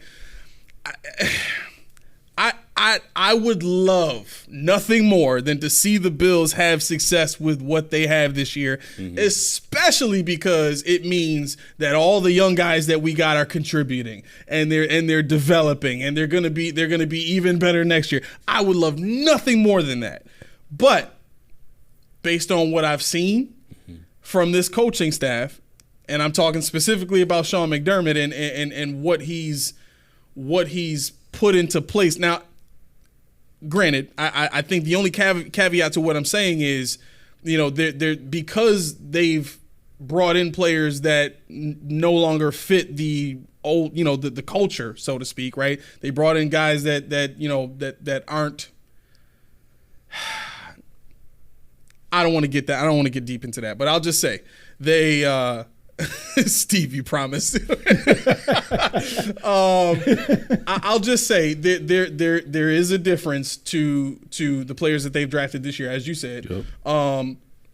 That could be the start of something that becomes a different Buffalo Bills franchise, becomes a different look, a different feel, a different play style, something that we've wanted to see out of this team for a long time. So, but anyway. Billy Williams, not the jumbo Jets. The Jets are. Rich said the Jets are ass. Steve. Yo, Aaron Rodgers ain't played football in a whole year. I mean, I can't expect him to come back and just put it on. Like, Hey. all right, I'm back. Hey, what Arthur most do How to many games? Okay. what did most do to Brett Favre? Pop. Javon Solomon gonna bust him up. Realistically, Pop, how many games is it going to take Aaron Rodgers to get back to game speed? Yeah, I need that answer. 4 weeks. 4 weeks, you saying? Probably 4 or 5. 4 weeks? Okay. Minimum. I probably say All right. I got to see what he 5. does in training camp. If he's full on, if he's back to normal training camp, I say for a month. About 4. I say a Okay. month. Yeah. It's All gotta be right. 4 weeks. So let's say actually we can look at their opponents. I don't think the schedule is out just yet. You want to do but- this to me again? Huh? You want to do this to me again? Yeah, why not? You always have me second guessing everything. I'm like, what I said, listen, 11 we gotta wins? be clear. Did I say 11 wins last time? Something nonsense. I'm like, wait, how did that happen? This is how we get there. This is how we get to the truth. I mean, it's Aaron Rodgers. Like. Let me see. How long did it take him to fully recover in Green Bay? Like how long did it take him to actually get to his game? Okay. Rogers? Yeah. Less time than Penix will in Atlanta. All right. So aside from divisional guys, divisional teams, they got the Houston Texans at home. They got Wait, Houston's coming here? No, Jets. to the Oh, Jets. the Jets. Yeah, I'm sorry. Houston is coming here. Houston is Oh, one I of thought we our. were going to Houston. Oh yeah. I'm sorry. Yeah, we're I'm going to sorry. Houston. My mistake. But so you said Houston's going to the Jets, though? Yeah, Okay, Houston is. gotcha. Yep. Jets are playing Houston at home. Indianapolis Colts are coming to New York. The Rams are coming to New York. Seattle's coming to New York, and Denver's coming to New York. The Rams are beating New York. I'm calling it. The Rams are beating New York. Oh yeah. Braden Fitzgerald verse together. I think they'll beat Denver, but all them other teams could definitely win. Really? Yeah. I think the Texans can win. Yeah. Okay. I think the So Seahawks can win, too. Let me ask y'all this: how good still do you think that Jets defense is? I think they're formidable. I don't think they're like You unbeatable. top but 5, top 10. I give them Top 10. Okay, so Yeah, it's a top top 10 defense, right? What about their weapons? They got good weapons? I don't believe in Rodgers because he's got that. So it's based on Rodgers. Based on Rodgers' performance. Like if Rodgers can come back and like if he defies my odds and like comes back to Aaron Rodgers' form, then they'll probably do it. But I don't think it's going to happen. So I think that's going to be the crux of their season. Is They Aaron got 15 running Okay. backs. So I mean that's You starting one. can't do too So what much. you're saying is you banking on this on him not being able to do what he used to do because he's Keyshawn's age. That's what you're saying? He can't though. Like, He's like, recovering like, from an injury, a major injury. Happy birthday again, brother. I can't say that. Wait a minute. Oh my gosh. All I mean- right. So yeah, I mean, if that's the case, if Aaron Rodgers is not Aaron Rodgers, then of course that team struggles. But I think it is going to take him a few games to get into form. But I don't think it's going to take that long. I think I think it's going to take about 2-3 weeks for Aaron Rodgers. For Aaron Rodgers, I think he's just that good as a quarterback. And with the way that they want to play offense, I don't even think he's going to need to be that good anyway. Because if you look at the games that the Jets won that surprised you, they beat the Eagles last year, right? And they did it with what? Big runs from Breece Hall, great defensive takeaways, and they basically just choked the Eagles out. Like Zach Wilson wasn't that great, you know what I'm saying? So the way I look at it is, no matter who they play in the first 4 weeks, they're going to have a strong running game because their offensive line is better. They can protect better. And all Aaron Rodgers is going to have to do is maybe make 5 or 6 decent throws with a strong run game and just don't turn the football over, which he already doesn't do. And it's going to be really hard. Like, I'll say it like this. Those first 4 weeks might be grinder games for Aaron Rodgers. But I still think, at the very worst, they're going to be competitive with whoever they play. If they're playing a team like the Texans, that's going to be tough because the Texans are going to be great this year. But I just that's my fear of the Jets is everything else that they have around Aaron Rodgers, and Aaron Rodgers not even having to be Aaron, discount double check Rodgers. He's just got to be 40-year-old Rodgers, and it'll be good enough. Just don't turn the ball over. I hate when you used to do that. You used to always come to my room and do the discount Hey, double check. Rodgers! Discount double check. All right, we got a bunch of comments here. Holy cow. All right, Rich writes in, says, honestly, the Patriots scare me more than the Jets. Exactly. That's where I was going with it. Really? Yes. I would say so too. Yes. I was looking at. I mean, you look what they got. You said they have a good running game with a good offensive line, right? The Jets? Yeah. No. The Patriots. They have a good offensive line. I didn't say their offensive line was good. No, I'm saying they have a good offensive line. Okay. So now you're adding in a quarterback that actually throw the ball. You're adding in on top of Kendrick Bourne, Kayshawn Boot, Jalen Reagor, whatever. Tyquan Thornton. You have Jalen Polk. But the Bills are good against rookie quarterbacks, though, man. The Bills are too good against rookie quarterbacks. I mean, that's fine, but we don't That's know. rookie quarterback. We don't know They what do else against these pro. guys had to offer. I mean, they got a lot of stalwarts on this team, and they got a new head coach, a new philosophy, With a new a new system, culture, everything. a new everything. And now they have talent. This is not the Patriots team that relied on Tom Brady and whoever, or Bill Belichick and his prestige.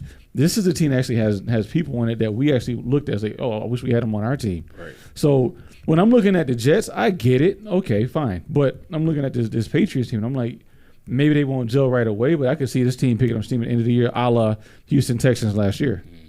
Yeah. Steve writes in, promise that Mercedes story is not theory. Laura says, and Milano's back. I never count us out. I liked what we did in the draft.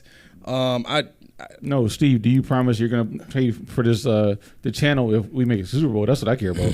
Oh, is that what he I said? believe it's a Mercedes story, but I want to know if you're going to donate to the channel if we make the Super Bowl. That's what I'm worried about. Oh my gosh!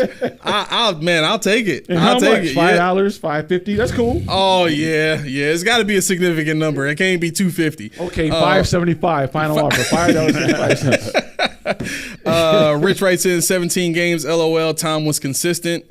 Tom. Who we talked about? Tom Brady. Tom Brady. I think so. Okay. Maybe. Laura, like the guy off the gambling suspension. I've seen worse.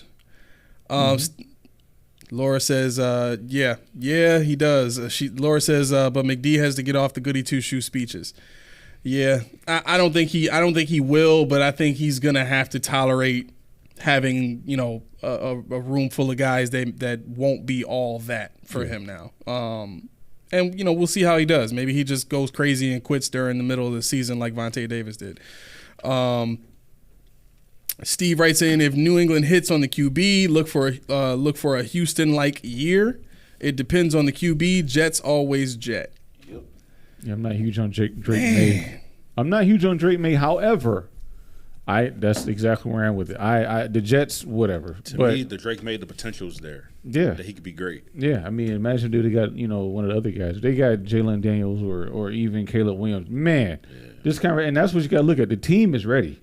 It's about the quarterback now. And I mean, I know. Yeah, they have always given rookie quarterbacks fits. However, Gerard Mayo and company. Who was the offensive coordinator? Sorry, for who? For New England. Ooh, that's a good question. I got up here. I'm sorry, Alex Van Pelt. So, okay. I wasn't. For real. And the thing was, I wasn't even trying to be funny. I didn't realize it until I asked you that it was on the screen. So I'll bail you out there. I didn't know. But yeah, like I said, KJ Osborne, they just put a lot of a beautiful mix of veteran versus rookies together in order to build this team. They're coming for the Bills. They don't care about the Jets. They don't care about the Dolphins. Right. They care about the Bills. Scary thing is we don't know what that looks like. We know what the Jets gonna run.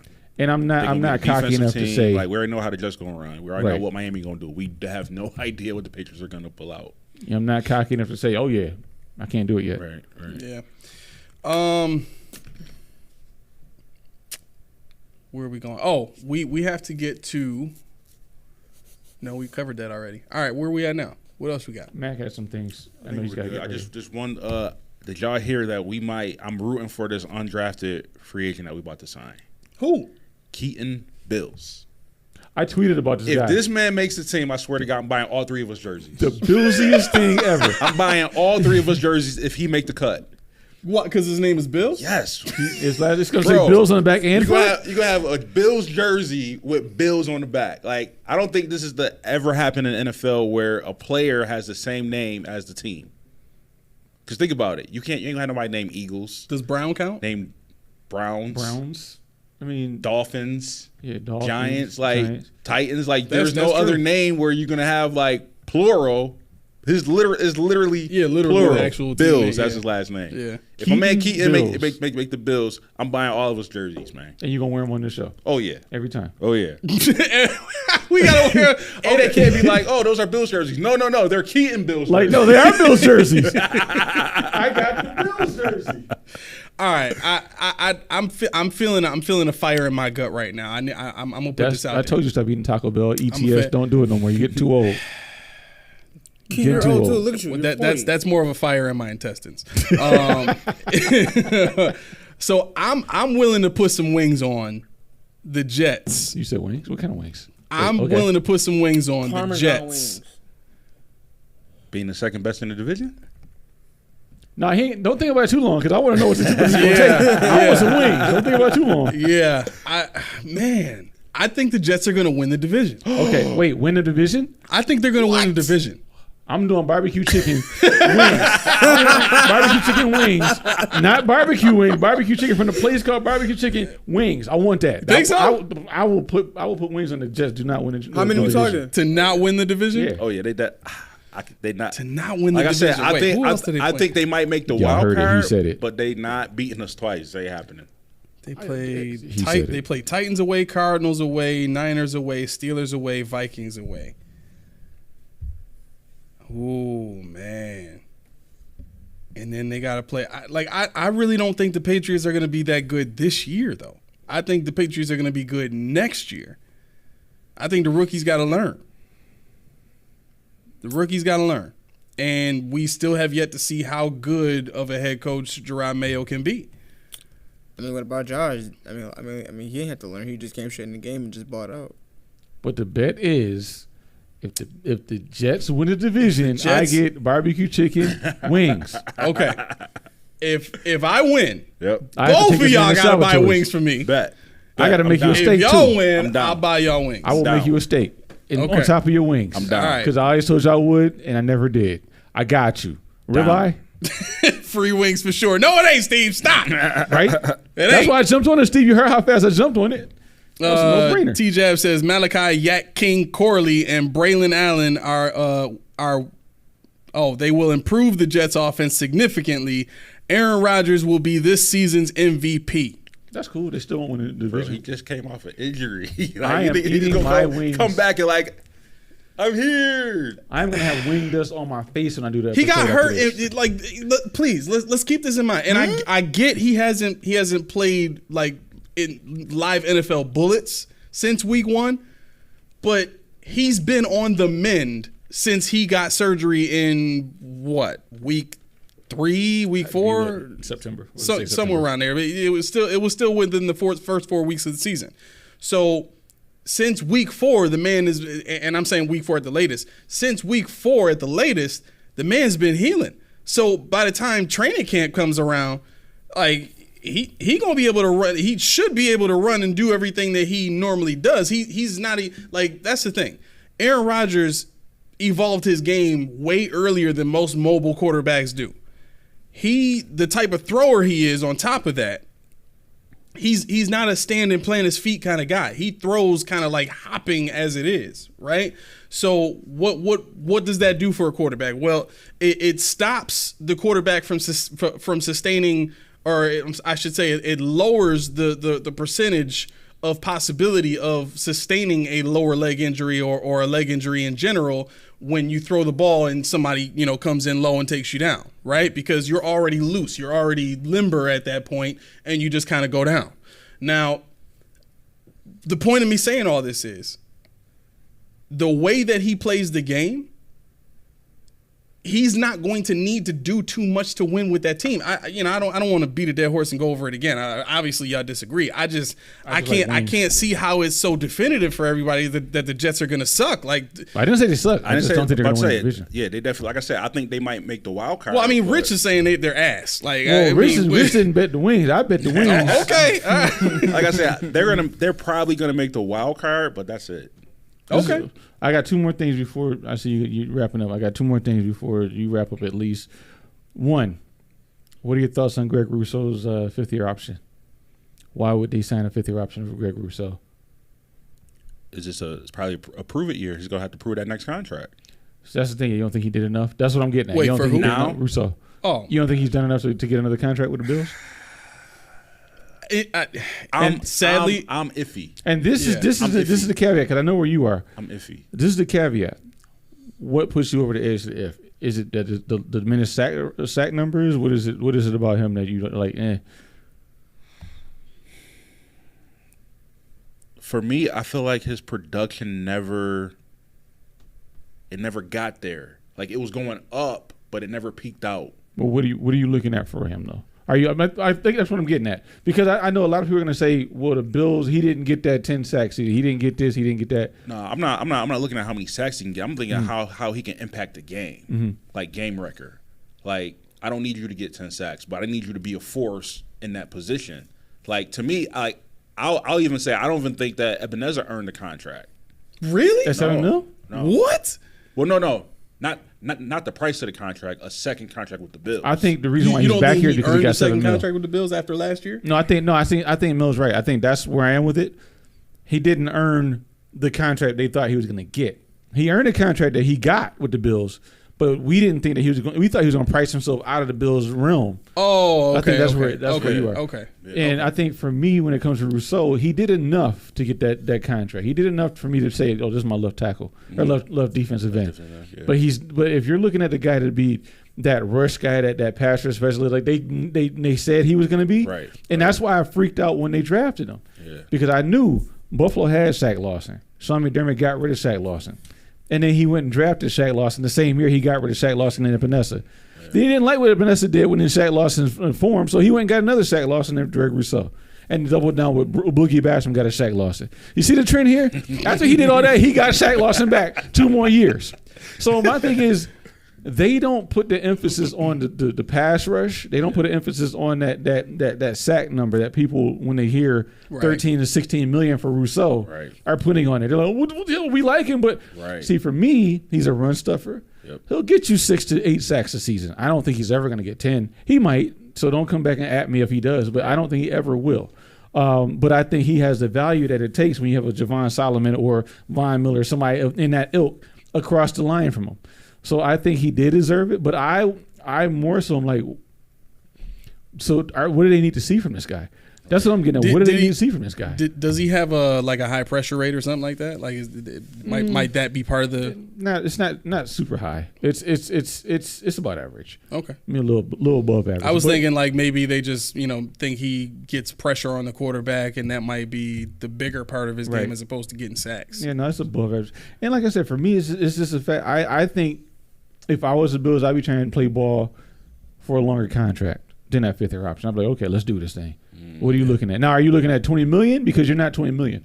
Our number doesn't say you're 20 million. I said it like they did. But in the same vein, I'm saying he deserves to be our starting left end for a foreseeable future if you're building this team the right way. All right, we got a few comments, and then we can start to wind down a little bit. Yeah, one more thing after that. Go to the comments. One more thing. Yeah. Rich writes, yo, get him off the show. LMAO. A wild as hell for the Jets to win the division. LMAO. Steve writes in, Jets, yo, make that bet. That's free wings for sure. Exactly. Yo, don't be doing all that. Don't be doing all of that. Nah. Listen, I'm 10 toes down on that one, straight up. But I'm standing on business on that one. Dad, guess what? It's free rings, but let's ride. Let's ride. He said free wings and let's ride. You tried to set me up on the joint. You lucky I ain't hear you when we was on the show. You did well. Yeah, man. Oh wait! Please tell me you said it. I did. He did. Let's go. Yeah, he did. He stopped everything. He was like, "Hold on, guys, watch this. Let's ride. Let's ride." And I'm just sitting there, just smiling at the screen like I'm deaf. Like I have no clue what's going on. All right, next comment. Let me see. All right, so. Oh wow. T-Jab says Malachi, King Corley. Oh, I read that one. I'm sorry. Steve writes in, Rodgers was regressing his last season in Green Bay before the injury. Look for Jets to disappoint. Okay. T-Jab says Aaron Rodgers is the best quarterback in the AFC East. False. I disagree with that. He has the most accomplishments, period, in the AFC East. If you want to say he has the best career so far, absolutely. Yeah, he's been playing the longest. Right. I ain't hearing none of this. I'm trying to figure out how to pin this episode from what A said. No, I ain't pin this episode. You go back and matter of fact, ask outside looking in how to pin the the timestamp. CJ writes in, Greg Rousseau is younger than a few of this year's draft picks. Yeah. Yep. Yeah. Laura says, I think Rousseau injury held him back. I wanted bigger things, but I am deaf down with another go. It depends on the number. Because, I mean, his fifth-year option is what, almost $20 million? 13 to 16. 13 to 16? Yeah. Okay. All right. We'll see. Like, what? Can you pull up his numbers and see what he's got so far? You talking about stat-wise? Or? Yeah, well, like, how many sacks does he have? Steve writes in, Rousseau is perfect for Bills. He's average talent with high character, good enough to not be good enough. What's the problem? Yo.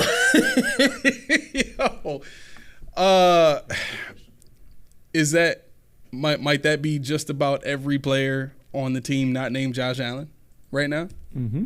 That fits that bill? Pretty much.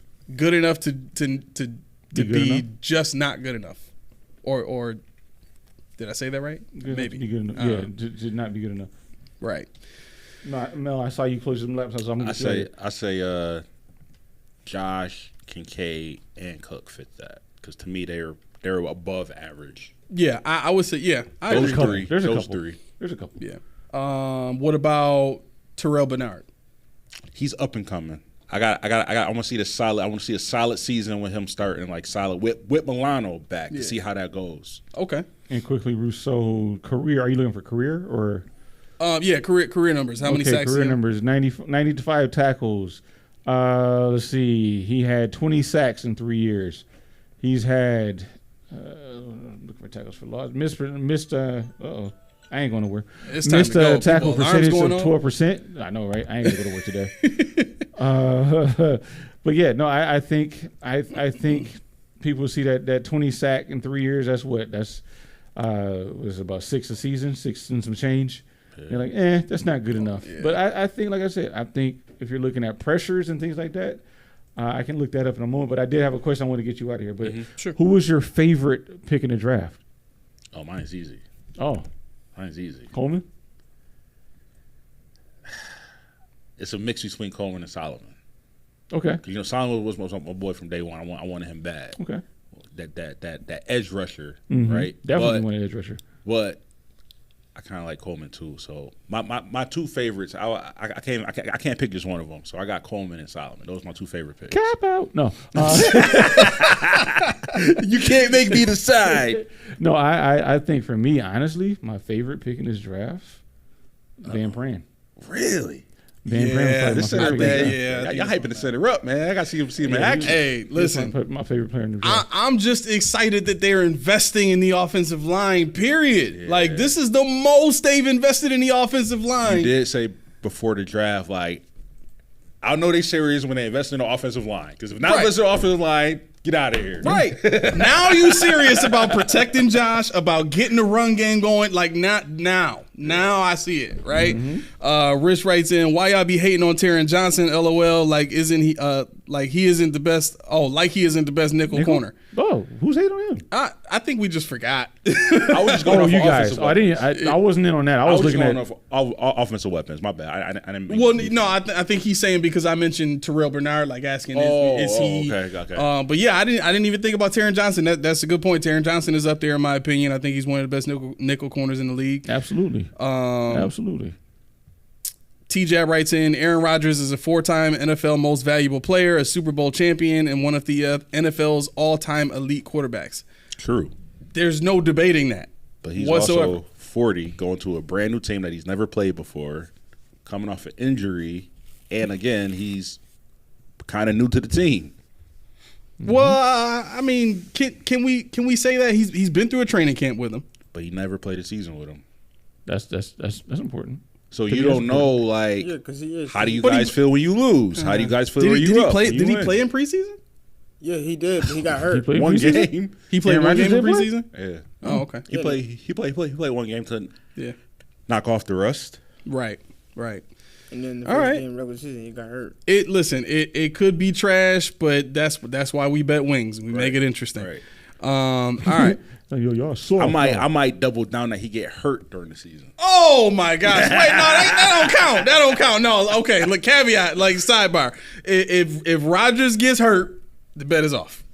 What? Wait a minute. Nah. If Rodgers gets hurt, the bet is off. Nah, you can't do that. Nah. I'm gonna fight y'all on that. I don't care. Look. Y'all not getting no wings from me if Aaron Rodgers don't make it the rest of the season. He can't do that. How can you count that? Do it. He can't do that. I get it. I get what you're saying. Nah, you can The do it. bet was he got to be injured for. Put it that way. You got to put a Right, caveat. because How many games you gotta be injured specifically for. stated. No. He's not who he used to be. if he misses one or two games, okay, that's fine. But if he misses like the rest of the season again, and he's only played like 4 or 5 games, like nah, you can't. You know what I mean? So I think it's got to be. I'll put it like this: he has to have played at least 12 games in the season. At least 12. At least 12. Okay. That gives you 5. Whatever. That gives you 5 games he can miss. Man, So whatever. now, if he go out in week 14 and don't come back, we still get wings. Right, we still didn't win. Ain't no guarantee in that. They could have trash teams at the end of the season. And I did want You to don't say, know. I was looking top to bottom for Russo had 13 tackles for loss last year. That's good. That is good. That's very Okay. good. So there's a lot of value in the non-sacking defensive end. And he's still young.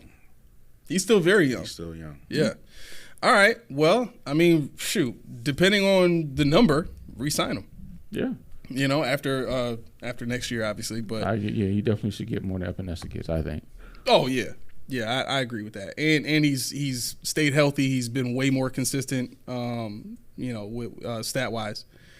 I'll take it. Let me read these last 2 comments really quick, and then we gotta get out of here. T-Jab says Josh Allen, Tua, and the Patriots quarterback have done what?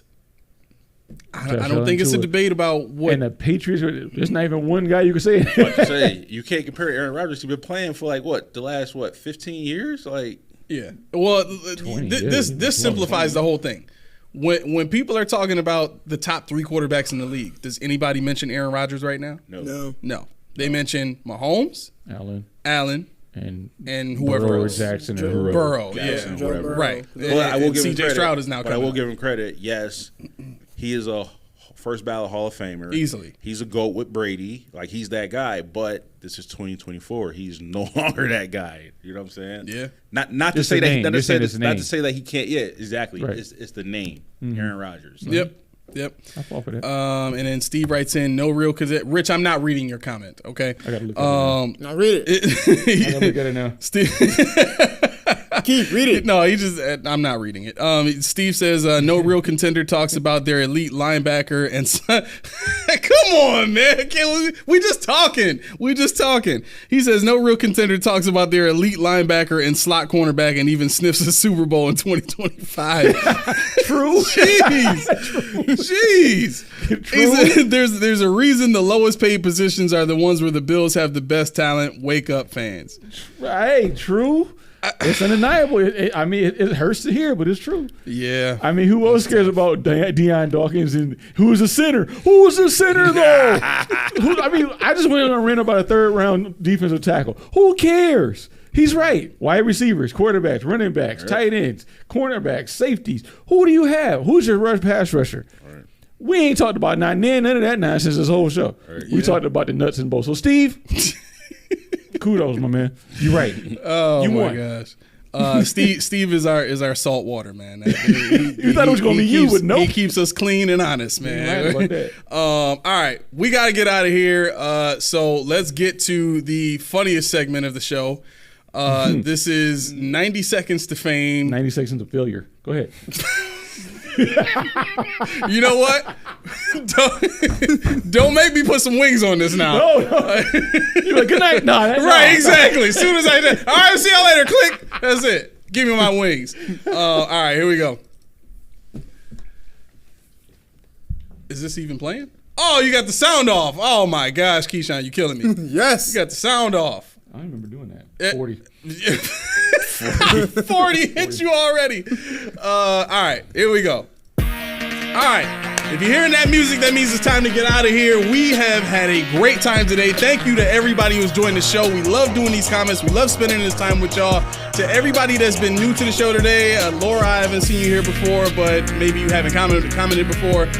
Welcome to the show. Welcome to the family. Thank you for joining us.